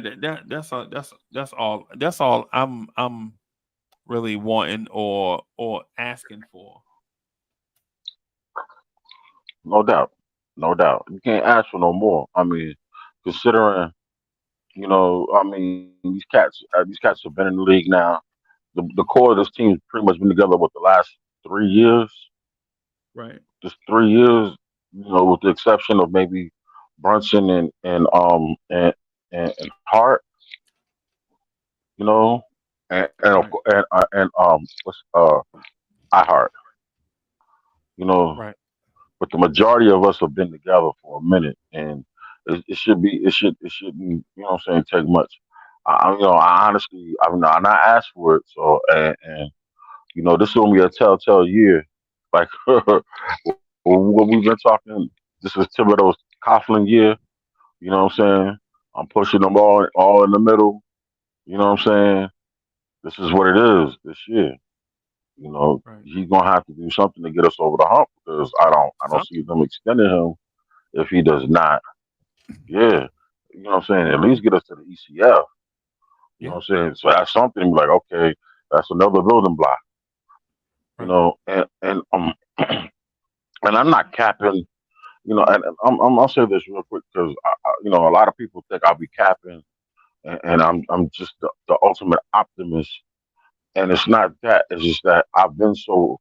You know, I've been a Knicks fan for so long, and I've been so patient for so long that I can't allow myself to even get frustrated because I've seen some stuff that is far more frustrating to this team and to this franchise than I have in the last 5 years.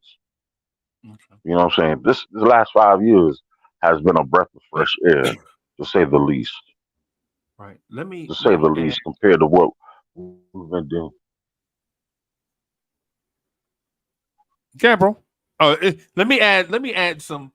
I just want to add some Queens to New York to this thing because this chat seems very Bronxy. So I'm gonna add some Queens to it real quick.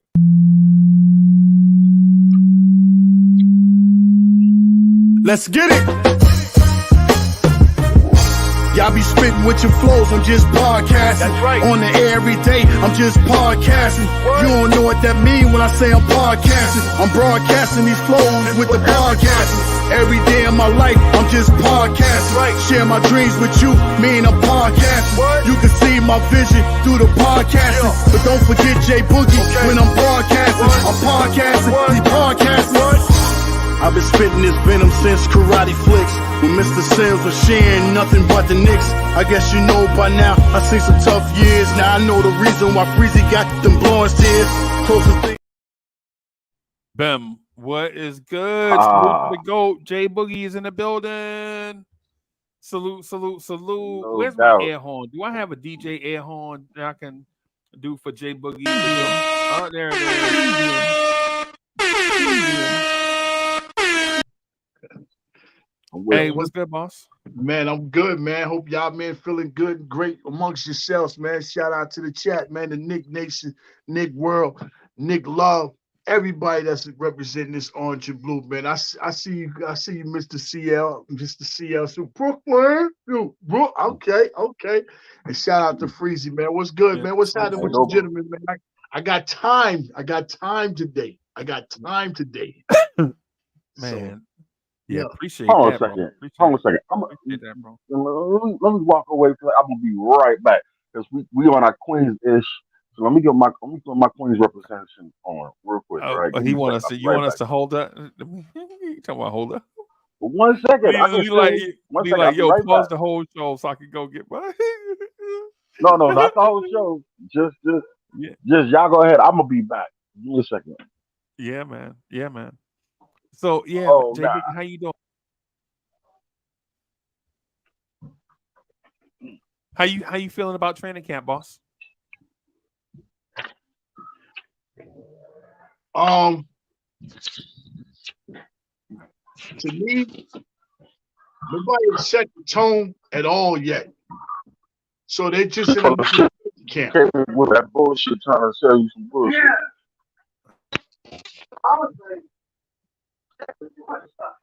Okay, well, yeah, Yeah, put let him me on move. pause, man. He Yeah, back there wilding. Anything can be happening in Brooklyn right now. yeah, Anything. anything can be Anything. They happening, just man. throw a radiator out the window. Just Yeah. yeah, man. Just throw a radiate out the Yeah. window, bro. They're playing kick the door in the building.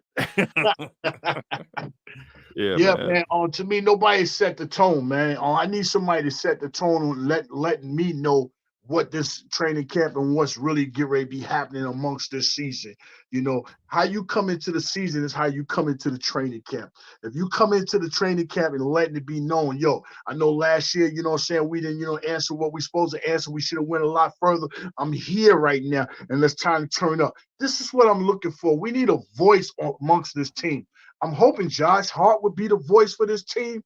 You know what I'm saying? But I don't think he's really, putting that out yet. Until we get a voice that can get in everybody's grill in their chest and show voice leadership to remind people who we are, what we're supposed to represent, the city where we're at, and what the New York Knicks toughness is all about, we're going to continue on just playing this lollygag role. I don't care about nothing about the offseason, nothing. You're supposed to be coming in here amped up, mad, ready to go inside training camp. The person that's you playing in front of, you're supposed to be taking it out on him. If you're not going to take it out on the person in front of you in training camp, you're not going to take it out on the person that you're going to play against when the season starts. So that's how I feel.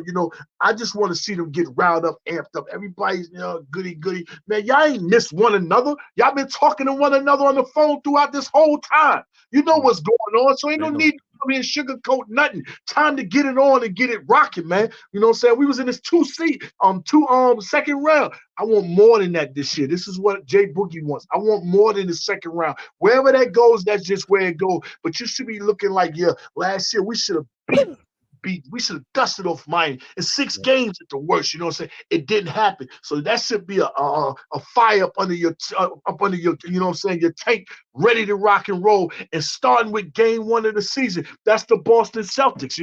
That's going to tell you how you're going to go and what you're going to do for the season. Boston and Milwaukee are the 2 leaders of the Eastern Conference. That's the 2 leaders. Everybody else is a tie. Everybody from 3 all the way down to the last team in the East is a tie. How you going to present yourself and represent yourself at the coming amongst them 2? You need to show Boston on top. We here. You're going to have to deal with it. Don't overlook us because you're trying to make your roster to compete against Milwaukee. Milwaukee, don't overlook us because you're trying to make your roster look to compete against the Celtics. We here right now, you know what I'm saying? And this is what I want, man. I'm amped up, but I hope the Knicks get amped up like Boogie is amped up. If you're not amped up for this season right now, you're going into the wrong training camp. I'm amped up. Yeah, man. I'm amped up, bro. I'm excited, man. I'm in this place of not only I think the Knicks are gonna win 60 games, I think it's gonna be easy. Mm-hmm. And I know that sounds crazy, right? Mm-hmm. But the thing is we're not playing Milwaukee every night, and we're not playing Boston every night. Right. You know what I'm saying? We're not gonna be playing like the difficult teams every night. Well, all we have to do is come out and do the things that we're supposed to do because we're a better team than most teams in the Eastern Conference. Mm-hmm. You know how we know that? We know that because at the end of the day, the Knicks proved that they're a top 4 team in a conference that has 15 teams in it. Mm-hmm. Right? And so also with that said, the team that we beat, they struggled with us, or the team that beat us, they struggled with us. Right? And the other teams that they played against, they on paper they have more talent than us. Mm-hmm. But what I'm saying to everybody is let them high step now. Let them do their thing. Let them be Apollo Creed now. Right? But don't forget about Rocky. Right? People think people like when they look at Rocky movies, they be like, yo, man, Rocky is a real winner. Man, a lot of the movies, Rocky was losing, bro. Rocky lost in a lot of them movies, bro. The Adrian I Did It part. And Lee, am I right? In that movie, in the part where Adrian I Did It, didn't Rocky lose? He just made it the whole fight. Yeah. I believe he just didn't get knocked out. Yeah, you know what I'm saying? So take your shots now. No, that's the second one. It's the second one. Okay. The second one, bro. My fault. Second one. I did it. It was the second. Yep. Hey man, take your shots now. Take advantage of the Knicks being down now. But the day gonna come. There's a day of reckoning when the Knicks gonna be, it ain't no fun when the rabbit got the gun. That's all I'm saying. That's all I'm saying. We have been down for a long time. We have been the butt of jokes for a long time. And we started at the bottom. Now we here. You know what I'm saying? These teams, none of these teams, no matter what people tell me about a team that's better than us, I watched these games against those dudes last season. These teams was not blowing us away. These teams was in a fight with us in those games that Milwaukee, Giannis went to the referee and was crying about Mitch and Randall being too physical. Bro, you 7 foot 250. You know what I'm saying? And you get a running start and ram your way to the rim. Right? And you talking about us being physical? You know what I'm saying? All I'm saying is this, right? All I'm saying is this. For those that don't believe in the Knicks now, there's nothing we can tell you until the playoffs start, right? But what I will say, and this is just me, I'm not going to speak for other grown men. What I'll say for myself is this: when that day comes and the Knicks are knocking these chumps out, don't be coming back to Uncle Freezy like, "Hey, Uncle Freezy, man, I told you that we was going to win 60 games. I told you that Milwaukee didn't scare us. I told you that we was going to beat Cleveland. I told you." Because last year when I was on, me and the Queen did a show, and everybody that was on that show, we just did a Friday evening show about this time last year. I was like, Queen B, I think this team can win 50 games.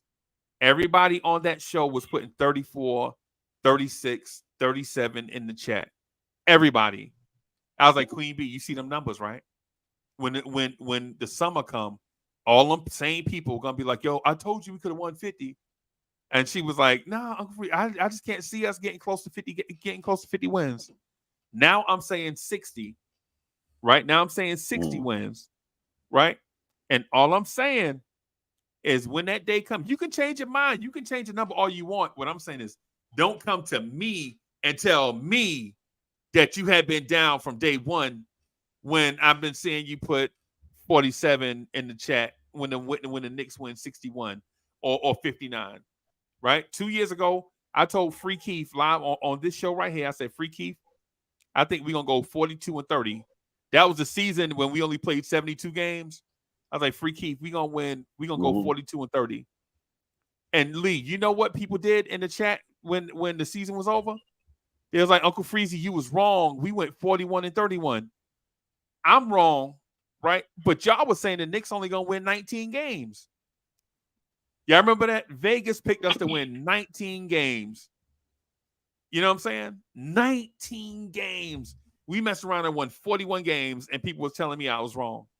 What I'm saying is the Knicks are at that point now where we don't have to sweep Boston. We don't have to sweep Milwaukee. We don't have to sweep Denver. All we have to do is beat the teams that we are better than on a consistent basis. And if you do that, you're a 60-win team. Probably more than that.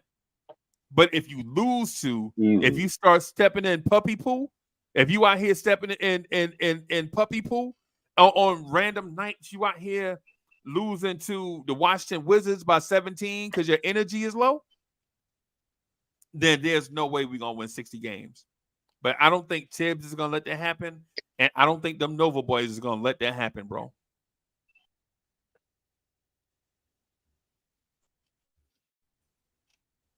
I agree. I agree. I want them to protect that dome, the terror dome. That's what Chuck D called it. We got 41 games there. I want us to be 30-11 at the crib. Because there's nobody on this roster on this roster outside of Dante that don't know what it feels like playing inside that building. You know what I'm saying? And Dante's a bench player, but he could get used to it. Everybody on this roster is used to playing inside that hostile environment. You're used to it. You're accustomed to it. So the excuses, that you can't handle the big lights, the pressure, all that should be thrown out the window this year. I want 30-11. And then I take 21-20 on the road. That gives me a 50-32 season. Right. That's better than the last year. I accept that, me personally. I set them goals out like 4 days ago. That's what I wanted from the Garden. Right. 30-11. We must be better at protecting our crib. We lose too many games that we're supposed to win. We lose too many games to where we don't even come out there and show up because we're looking forward to another team. We lose too many games inside our building for our crowd and our fan base to be electrified in that building like it is to take an L. I don't care who comes in there. Listening to what, Paul George and the Julius interview when he was talking about, I know what it's like I only know what it's like to play in the Garden as a visitor, and everybody that comes in the building, they want to turn up. But he asked Julius, what is it like playing in that building each and every game, you know what I'm saying, as your own home? And Julius, you said it best. It's nothing like it. Right. It's nothing like it. If it's nothing like it, everybody need to take in consideration of protecting that crib this year. Don't let nobody come in here and we should be nowhere near 500 at the crib, even though last year we was above 500 at the crib. For the first time for a while. Yeah, above 500 on the road, above 500 for the season, and above 500, even though we lost in the second round, we still was above 500 in the playoffs. In the playoffs, right. Still, but, let that number not be spoken upon. Some people still feel like the Knicks didn't give them a good season to some of the Knicks fans. But that's what I want, man. Let me ask you this, Jay Boogie, just real quick, because that's an excellent statement, man. You got me fired up. You fired up. You got me fired up. Yeah, I'm waiting on C. I'm waiting on CL. I'm waiting on CL, man. He just went out there to cut the bends off. He let the bends keep running for a whole second. I thought Chauncey was parking the bends, bro. I had to go put on my Met hat because I'm on my Queens. Oh, for sure. Get the money. But Jay Boogie, let me ask you this though about protecting the Garden, right? What role do fans play in helping the Knicks at home, the Knicks players at home, the organization at home? The role that the fans play. Yeah. What do the fans have to do with it? The fans have a whole lot to do with it. Right. Saying, especially like us as fans, we know the game and we have a feel for the game. Right. You know what I'm saying? Don't wait until we need a defensive stop to know we should be yelling defense 2 possessions before that stop comes about. Right. You know what I'm saying? That's how us as fans need to be inside that game. You know what I'm saying? We in the building. We in the arena. We loud. We cheering on the plays. But what about the cheers that we need to make before we get to the point where we cheering for a play that just happened? That's where the fans need to be at. We need to be before the game, just like players. All players can be on the court and they can feel amongst themselves adrenaline run, get ready, come on. How they playing. They might, we get ready to go on a run. You know what I'm saying? And it happens. That's how the fans need to be. You must feel the adrenaline rush before the adrenaline happens. Right. That's just me as a fan. Right. And the Knicks are feed off it. And if the Knicks is feeding off it, guess what? That's a whole building pushing. That's why they say the building be rocking. Right. They ain't the subway train moving. That's the urge of the building. Right. That's 19,000 or 20,000 plus people when you count employees and all that. That's 20,000. You might say 20. You might say 21,000. Yeah. You know what I'm saying? That's the energy of 21,000 people all on the same page, wanting one thing, bro. And that's attendance too. Yeah. You know what I'm saying? That's because, I don't said it before, and that's the thing we must know.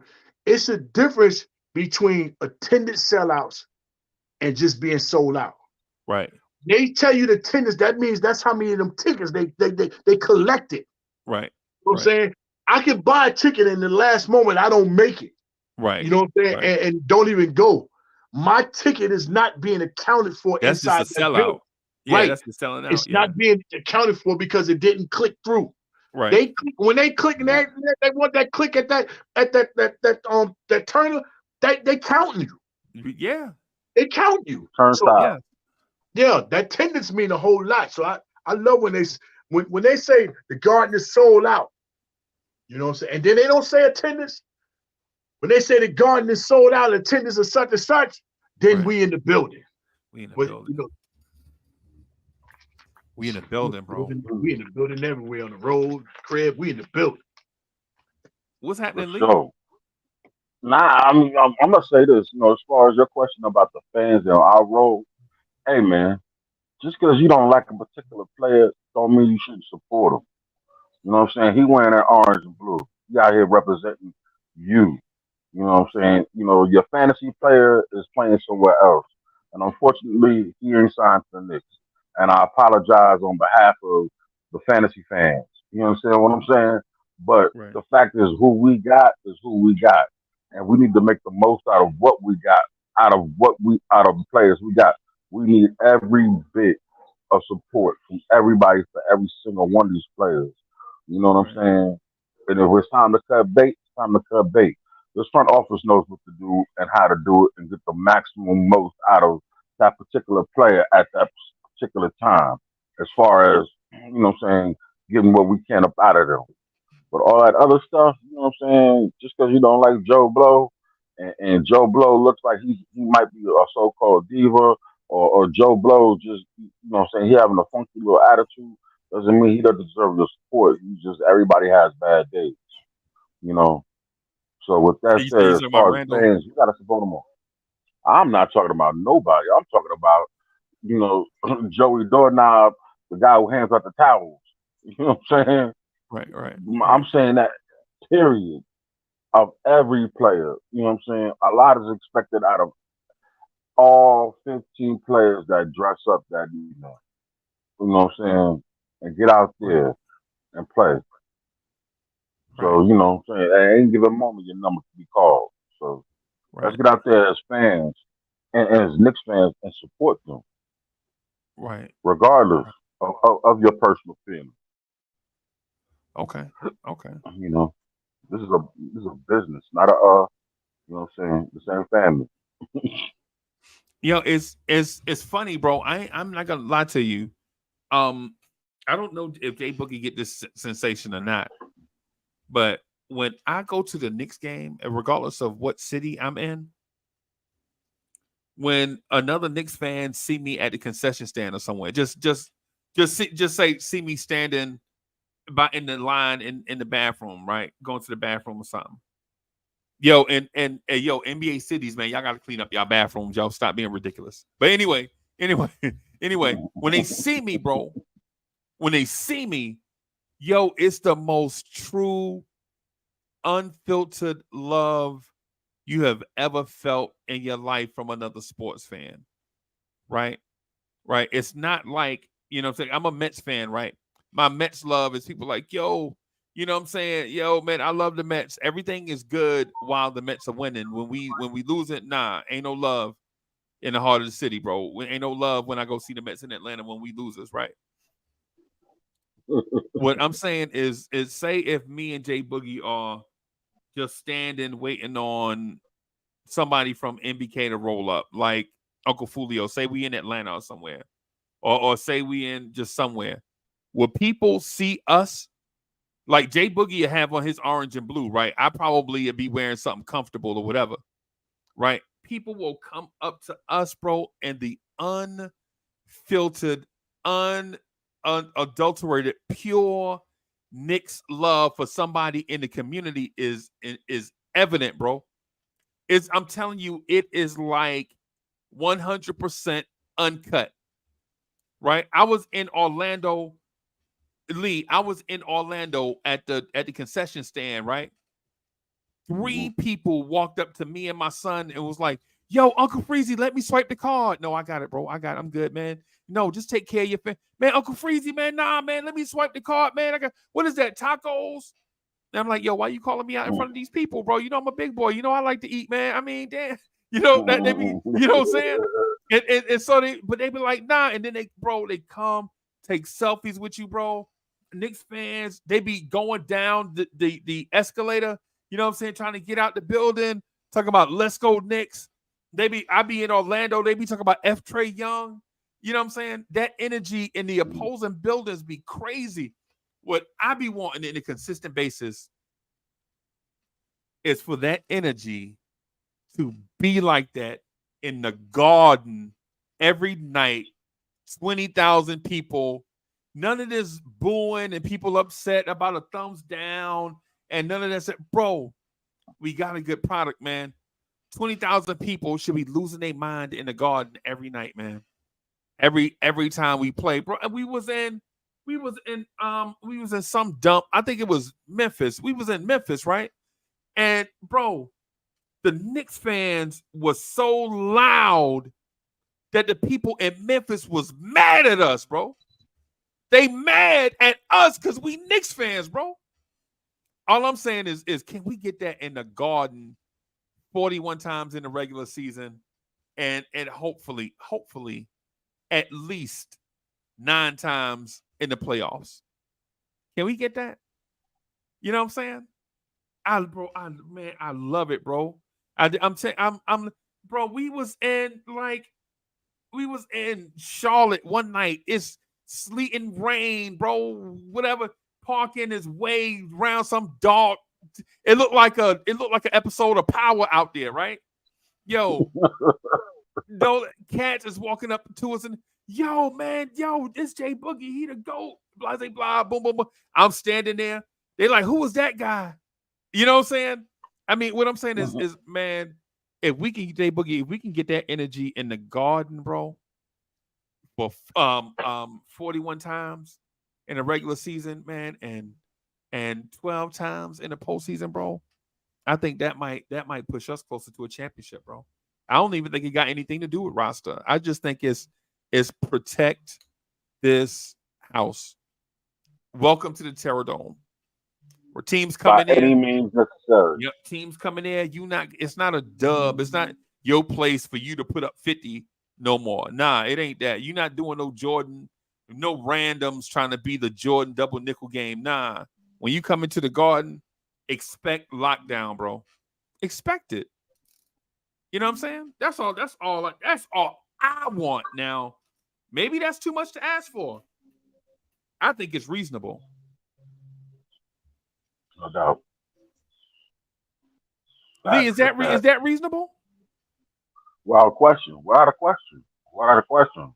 But see, that's all about attitude, though, too, now. You know what I'm saying? If you ain't coming in there with the right proper attitude, and you know what I'm saying? These ain't the same old Knicks. Like I said, like you just been stating. These are not the same old Knicks. We've been preaching this for the last 3 to 4 years. This ain't the same old Knicks. Right. Let it go. Let it go. You know what I'm saying? You divorced that wife. It's over with. She moved on. Let's move Right. on. You know what Right. I'm saying? Let's pick up a fresh new start and give everybody the opportunity that they need and believe in them. You got to believe first. If you don't, if you, like somebody once said, if you ain't got the vision, and you ain't got the concept. Right. Okay. You know what I mean? Let me ask Jay Boogie this. Jay Boogie, you think that this Knicks fan base maybe or the Knicks roster just need some inspiration? Need like a breakout player?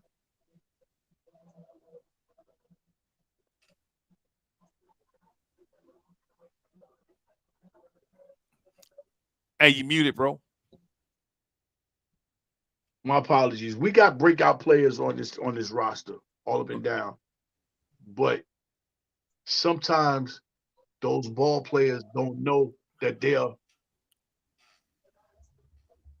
breakout players or they're Right. capable of having a breakout. We Okay. need somebody to remind them who they are. That's what I just think we need. That's the only missing thing I see on this team. You know what I'm saying? It's that voice that'll trickle down from the best player to the last player. We just need that voice, you know what I'm saying, that can remind somebody, you know what I'm saying, who you are and why you're here. Get your game right. Handle Right. your business. Do what you need to do. We need that, Right. and we haven't had that since Pinson. You know what I mean? Um, Mm. we just need those type players amongst this team. That's Okay. better than just filling out a spot on the roster to me because you know what I'm saying, that's your homeboy. Honestly, I wouldn't even put that dude, what's his name? Raw, I can't even say his name. Archie Diacono? I wouldn't even have put him back on this roster. Okay. Not I wouldn't have. I'd have used that roster for something else. You know, I'd have done Okay. something else. Like I mean, it's no reason why, like, There's no reason that boy over there that went to the Lakers shouldn't have been on this roster, knowing that we need a backup power forward, and they Christian gave him Wood. two million per year. Are you serious? Well, they gave him a 4 million deal, 2 year, or they get 4 million for 2 years with a team option for the second year, something Right. like that. Is you Right. kidding me? He's supposed to be on this roster Right. instead of trying to, you know what I'm saying, continue on building up my man, you know, my homies and all that there. You know, let them call one another from a distance or something. You Yeah. know, but For you know, real. we just need a voice on this team, man. And we can get a voice on this team, you know. Somebody could just check somebody, check everybody. We gonna be great. Yeah. You would want Brunson to be that, but Brunson, he's not gonna that's not him. Yeah. He's a And star. Yeah. yeah, I realized that because, like, to me, honestly, that Olympic team was a failure, and was a failure for us because Right. that was your team, dude. That was your Right. team, Right. and Kirk gave you the keys. This your Right. team, and far as like voicemanship, he didn't give us none of that. So that lets me know that, you know, he don't. That's not his role. He don't. He just want to, you know, play basketball and, you know, take big shots and at big moments or make big plays, which is cool with. Which is That's cool. cool too. You know what I Right. mean? But we need that voice. Julius has a voice, but you got the voice for the referees. I don't need you to talk to the referees. Talk to the players in a respectful manner, not grilling all in your face, you know, yelling and screaming. Talk to the players, get them right, man. You know, watching a player is not the same as following a player. Right. It's not the same. Right. You know, and we need to have a person that we can follow, which now we should be following Brunson because this is his second year, you know, amongst the team where it's last year he had to figure out really what's my role, what am I going to do, and how are they going to accept me. So you already know that now. So we should be following him a little bit more. But that voice is what we need. Josh, please give us that. Mhm. Please, somebody. I don't want to hear Tom yelling the whole game. He shouldn't have to do everything. He shouldn't have to do that. Yeah. Shouldn't have to do everything. Yeah. Yeah. I Yeah. want to see some of these assistant coaches get fired up, man. What's my man name from Georgetown? What's on the bench? Oh, dang, what's his name? Stella Harrington. Yeah, I don't want to Oh, see you Stella chewing Harrington. bubblegum. I don't want to see you chewing bubblegum the whole game, blowing bubbles. I don't want to Right. see that. Yo, get right.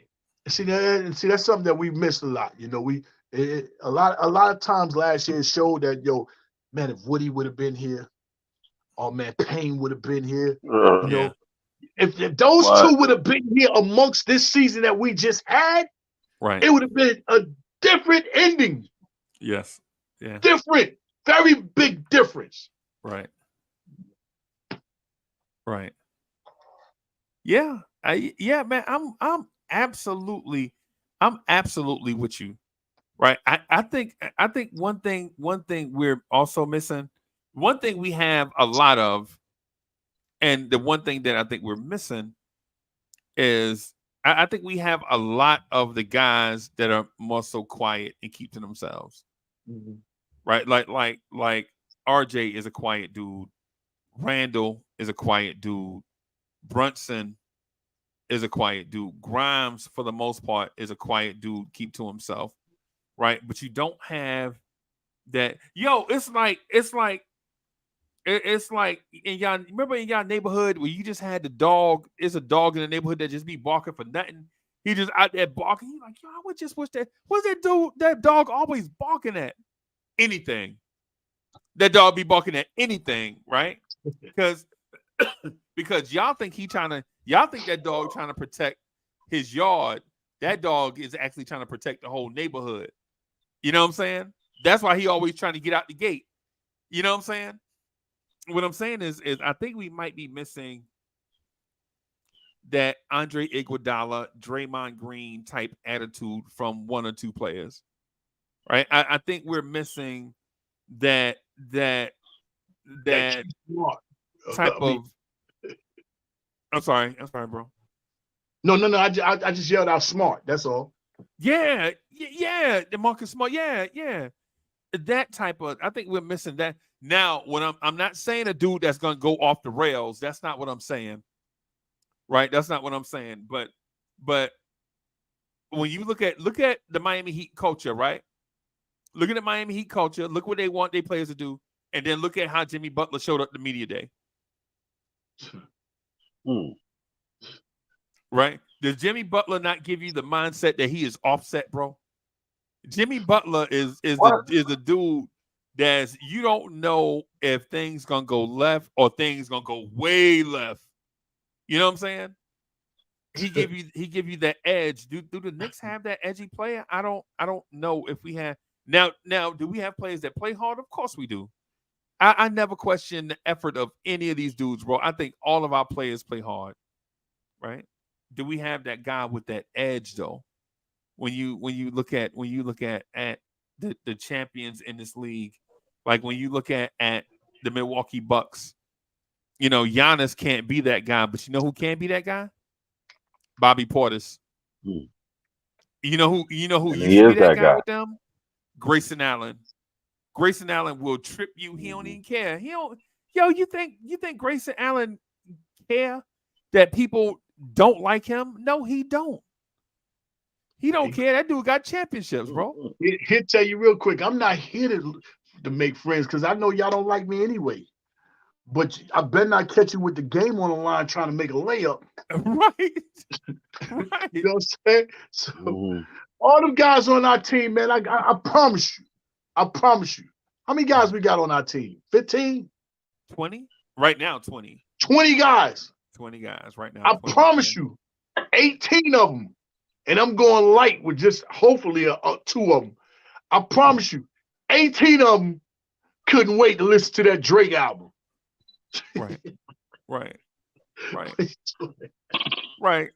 Yeah, with a fur coat and they Crocs. And they got on their Crocs right now, man. Just you know what I'm saying? They Nike slides, couldn't wait. You know what I'm saying? With they tattoos and stuff of a clock or whatever the young guys doing now. Right. But yeah, man. I'm not saying that we need to get grittier, but I do think though that adding that Manimal. Yeah, hey, I said Manimal. Yo, chat. Anybody in here remember that TV show Manimal? Mm-hmm. When the dude NBC? was the dude was a man. Turn into the Panther, the Dolphin. Yeah. You turn into the Hawk, the Panther, the Dolphin. Yeah. Yeah. Oh God, Kenneth Reed. We just I think we probably need that. And Lee, I ain't gonna lie to you, bro. I think Nathan Knight is that guy. Yo, everybody man, I talk to behind the scenes, everybody I talk to behind the scenes is like when they describe. Now, listen, as a Knicks fan, we hold certain players in such high esteem that we should rarely utter their name unless it's in the utmost respect. So I'm going to utter this man's name in the utmost respect for a number of reasons, right? I'm going to utter Anthony Mason's name in the utmost respect, right? Oh, God bless you. Utmost respect. Utmost respect. I'm mentioning his name in the utmost respect, right? Knicks legend. You know what I'm saying? I personally believe his number should be retired. But I'm going to say Nathan Knight's name in a sense that he is, and I'm talking about early Knicks Anthony Mason. I'm not talking about all-star Miami Heat Anthony Mason. I'm not talking about that guy that could shoot the three and was a team leader and all that stuff. I'm talking about Queensbridge Anthony Mason that could grab the rebound, bring the ball up. Oh, Southside Jamaica Queens. Okay, indeed. Springfield High School. Indeed. Respect. Right? A guy that's about 6'8". Anthony Mason may not have been 6'8". I can't remember. But about 250, right?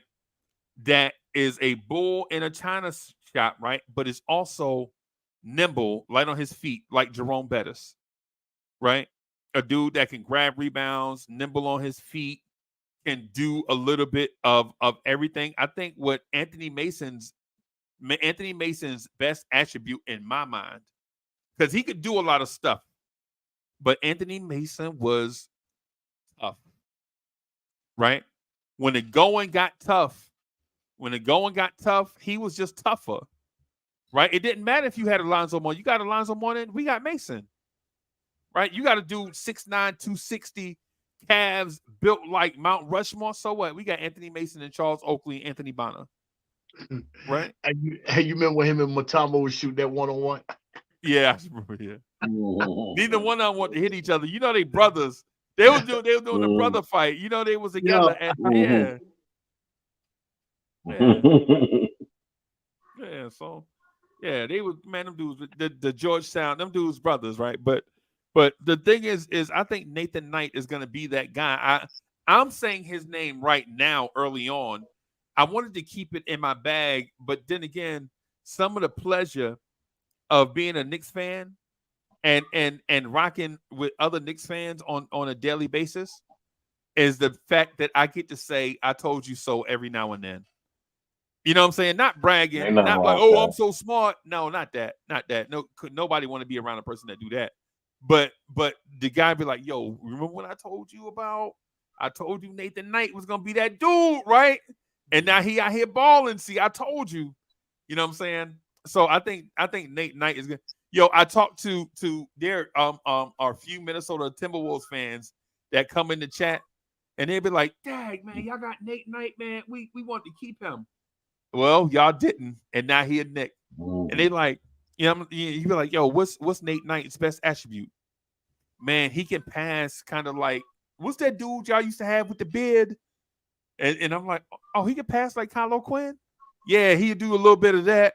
You know what I'm saying? And then he can grab it and go a little bit. You know what I'm saying? He could shoot the three a little bit. You know what I'm saying? He stay healthy.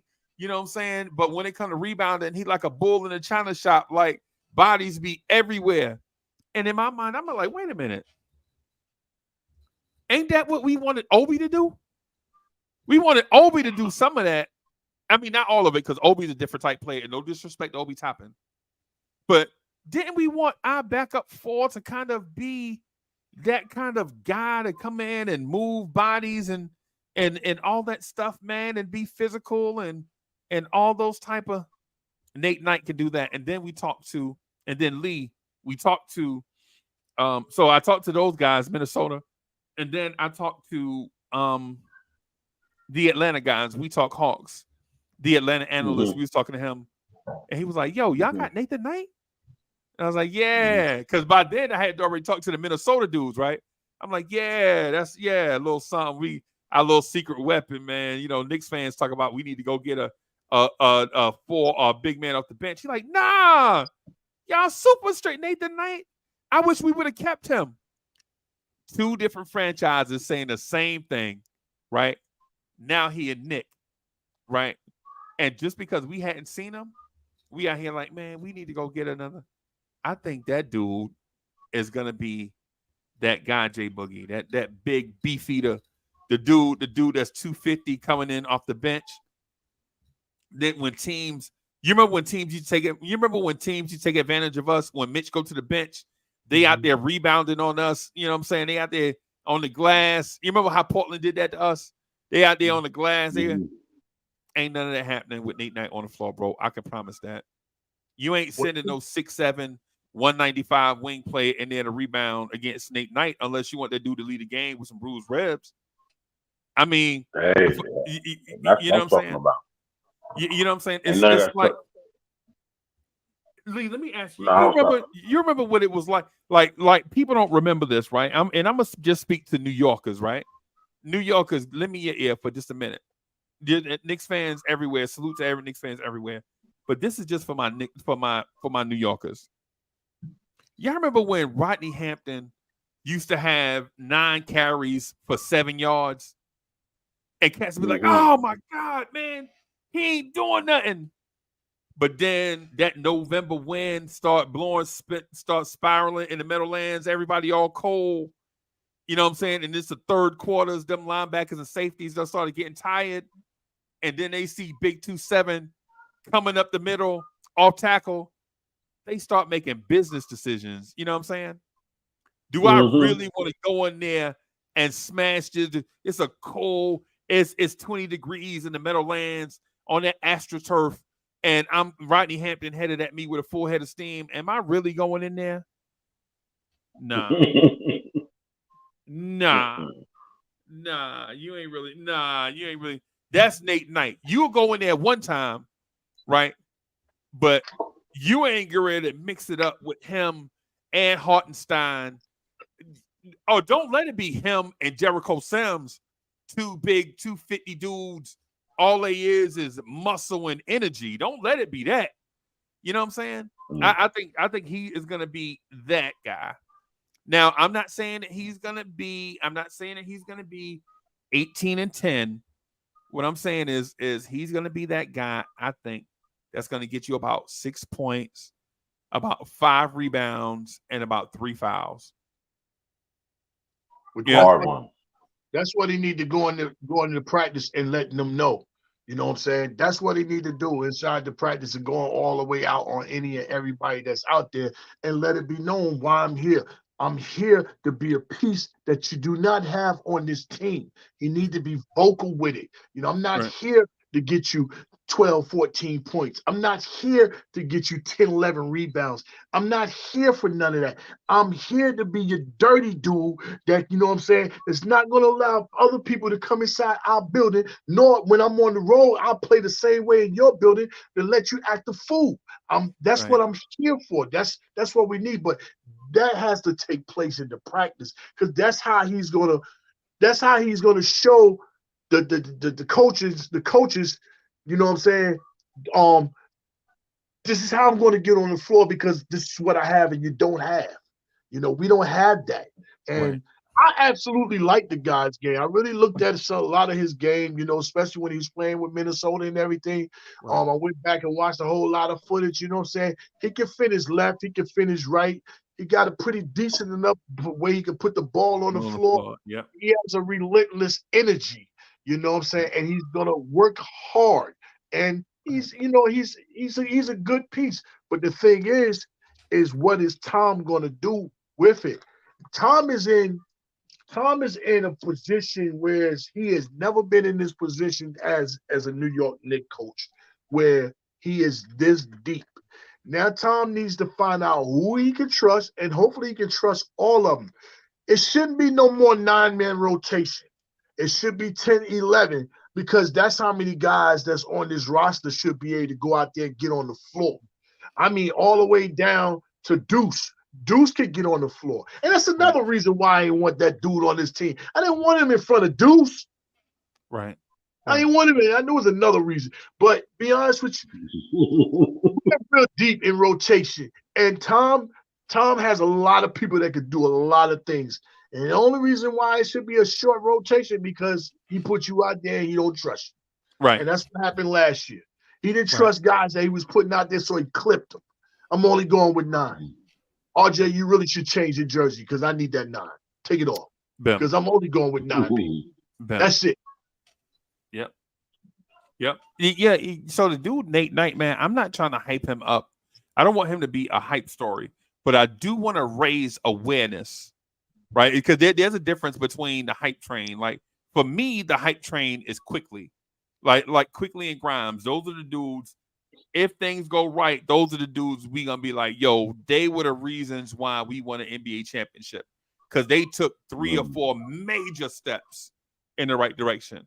Right, but dudes like Nate Knight, he a role player, bro. He is Anthony Mason without a megastar, right? So Mason played with a megastar, so a lot of stuff that he did was overshadowed, right? But you're talking about a dude that can grab it and go. He's a good rebounder in traffic. He's a tough guy, right? So he's a tough guy. He's gonna add that toughness to our rotation. I think Tibbs is only gonna play. Probably 3 bigs and seven wing players, right? That's what a lot of NBA teams do now. But it's yet to be seen, right? It's yet to be seen. But at the same time, them nights where them nights where Mitch and Hartenstein they just not a Lee. What I'm talking about is them nights. You remember them nights where teams come out and just shoot the three? You remember that? Remember the night we lost to Minnesota? The dude hit 8 threes against us. He was so hot. He was so hot from three that his 7th and 8th threes were heat checks, and they just went in. And talking about Torian Prince from Minnesota, right? What I'm saying is on those nights where they take our bigs off the floor, and you got to match up with some type of Randall and another big type match, some mobile bigs. I think Nate Knight helps us in that area where you remember the Oklahoma City game where Oklahoma City biggest player was 6'8", and all they did was spread us out all over the floor, basically taking Mitch and Hartenstein out the game. And if you put Randall at the 5, then Obi had to play the 4, or RJ had to play the 4. We were super small and we couldn't keep up with them. Now you insert a Nate Knight, right? When they put them dudes like Isaiah Roby, when Isaiah Roby be down there now, Isaiah Roby play for us now, but you get what I'm saying. When Isaiah Roby now, you know what I'm saying, or Kenrick Williams or them dudes get down there now, them Nate Knight elbows gonna make them change their lineup. Hey, can I jump a little bit out on a limb? I'm gonna go ahead. I'm gonna say it now so people know it, because you just said another name that just brought back to my attention. I believe the Lakers is going to win the championship. That's what I believe. Because I forgot all about they got Prince. They got Prince over there too. They got a squad over there. They got a squad over there for real. Yeah. I mean, vicious squad. They got the boy Vincent from Miami. By far injuries, and they stay healthy. Because I saw some highlights the other day of what LeBron was doing to the Greek. And he was making him look like, man, really? Yeah. They call me a freak. Right. I just want to say that because when you said Torian Prince, he's over there with the Lakers too. Bro. They got a squad over there. And they really played Denver like that. Right. Even though they lost 4 straight, right, all the games was close. Right. I apologize, Knicks fan, going, purple and gold, but I love Knicks. I'm not a Knicks fan, but I also love this game that we play and we watch. Man. The Spalding is so beautiful. So beautiful. Yeah. And Brunson, what you did, Brunson, you got these players talking about, yo, y'all couldn't do it, and I'm going to the Olympics now. It's on you, Brunson. You ain't taking it. It's on you. Yeah, man. It's on you. You ain't check nobody. Steve Kerr said, yo, that's our dude. He gave you the Spalding. Yeah. Now you got this dude over here in Indiana. He can't wait to see you. He feel like he was better than you. Oh my God. Yeah. It's crazy. It put us in that spot, right? We in a weird place, bro. Yeah. But I still think we're gonna do something. I think when you get as good as the Knicks are right now, you don't need a major shakeup. Now, if the shakeup is there, if Joel Embiid is available, of course you got to do it, right? But do you put guys on the block? Do you go out and get a Zach LaVine? I don't know. Hell no. I don't know. Right? If he has 2 years left, how many years that's my thing. How many years do you have left? Right. The where's we paying this money? That lets me know my window. See, like when everybody's talking at Holiday, I liked Holiday game.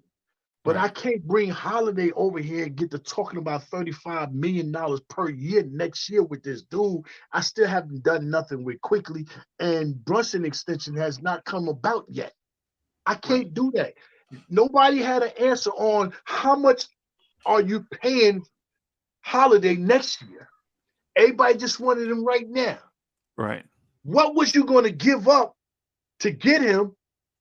And then what was you going to sacrifice paying for him to stay if he wanted to stay? Because Right. it would have been his choice. He could have just left too.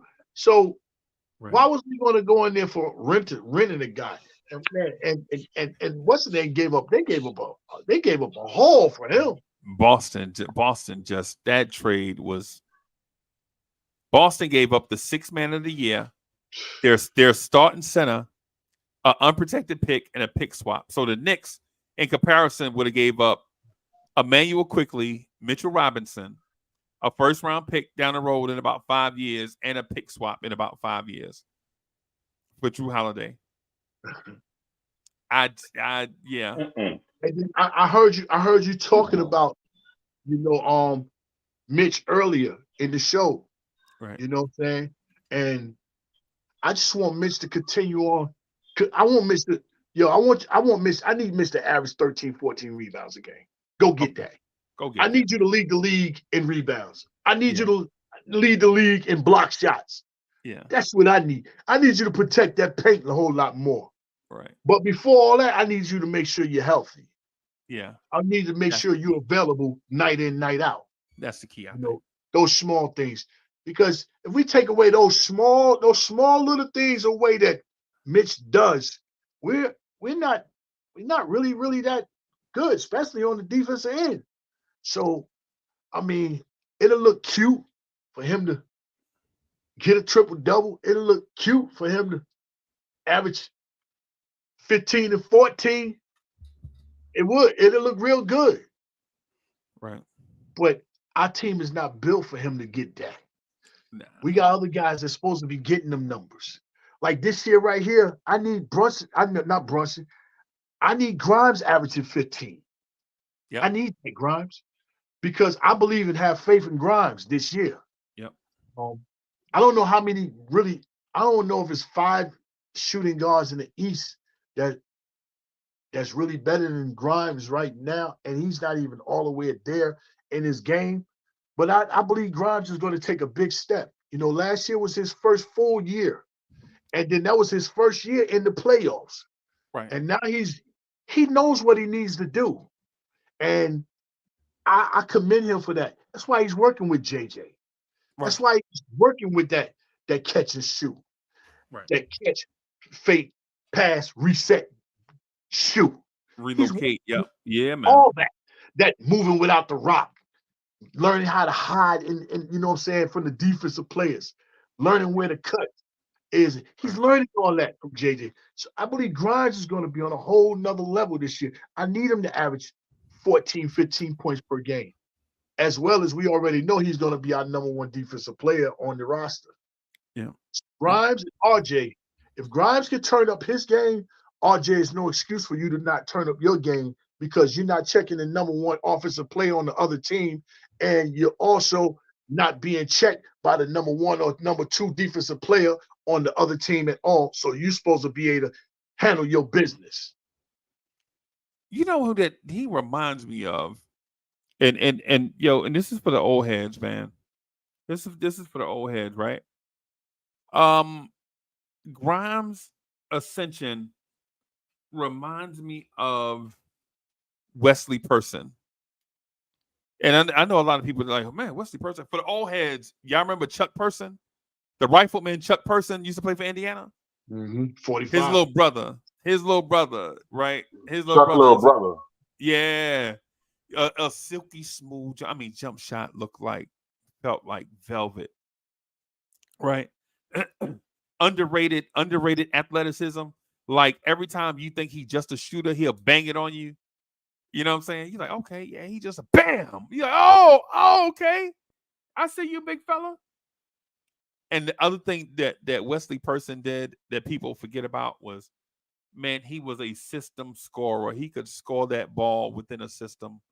Like he didn't have to hold it. But if Kidd or Kevin Johnson or Steve Nash or whoever was facilitating and they mess around and Wesley Person would find that lane and he would yam it.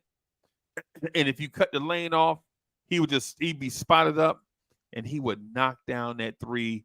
And on the defense, he ain't nothing but a hound dog. You know what I'm saying? If Grimes can be that, about 18 points a game and with great defense, yeah, man. Just play off the guard. Man. Oh, my goodness. Now we talking. So I'm saying 13, between 15 and 13 consistent points. yeah. Yeah. I think he did that after the All-Star break too, by the way. I'm gonna pull him up and see. I think he did. I think he was more than that after the All-Star break. I think he stepped up big after. Cool, Grimes. After the All-Star break. After from January on, I think he was, or the end of January on, I think he was. Let me see. I'm just gonna check. Let me go to his splits. Yeah, post after the All-Star game, he was 13.8 points a game. He shot 45% from three. That dude shot 45% from three after the All-Star break, bro. 45% from three. He shot 51% from the floor, bro. That dude was 50, 40, 78 after the All-Star break, bro. That's bananas. And Yeah. we need that. We need that in the postseason. Yeah, man. And in April, he took 10, almost 11 shots a game. That dude shot 47% from three. That man averaged 24.8 points a game in April through 4 games. Yeah, man. That dude, that dude, he gonna be Grimes is gonna be that guy, bro. I think Grimes is gonna be that dude. These guys gotta look at this. These guys gotta look at their career and they gotta look at their mortality. You know what I'm saying? If they want to be in New York and truly be a Knick, they got to step up and act like they want to be Knicks. You know, Right. just like anywhere else. You know, you want to step up and be somewhere else. You know, we don't have LeBrons. We don't have Giannis to save the day. We need the entire Knick roster. Right. The entire Knick roster. Right. No doubt. To achieve what we're trying to get. Man. No doubt. No doubt. Well, hey man, I'm gonna get out of here. Thank y'all for watching. Thank y'all for rocking with me. No doubt. You know what I'm saying? I'm gonna get out of here and try to tighten up some things before 5 o'clock get here. So thank you everybody. Yo, sorry I've been gone for so long. Been so long. But you know what I'm saying, we'll see what we can do to stay more active. You know what I'm saying? Peace, party people.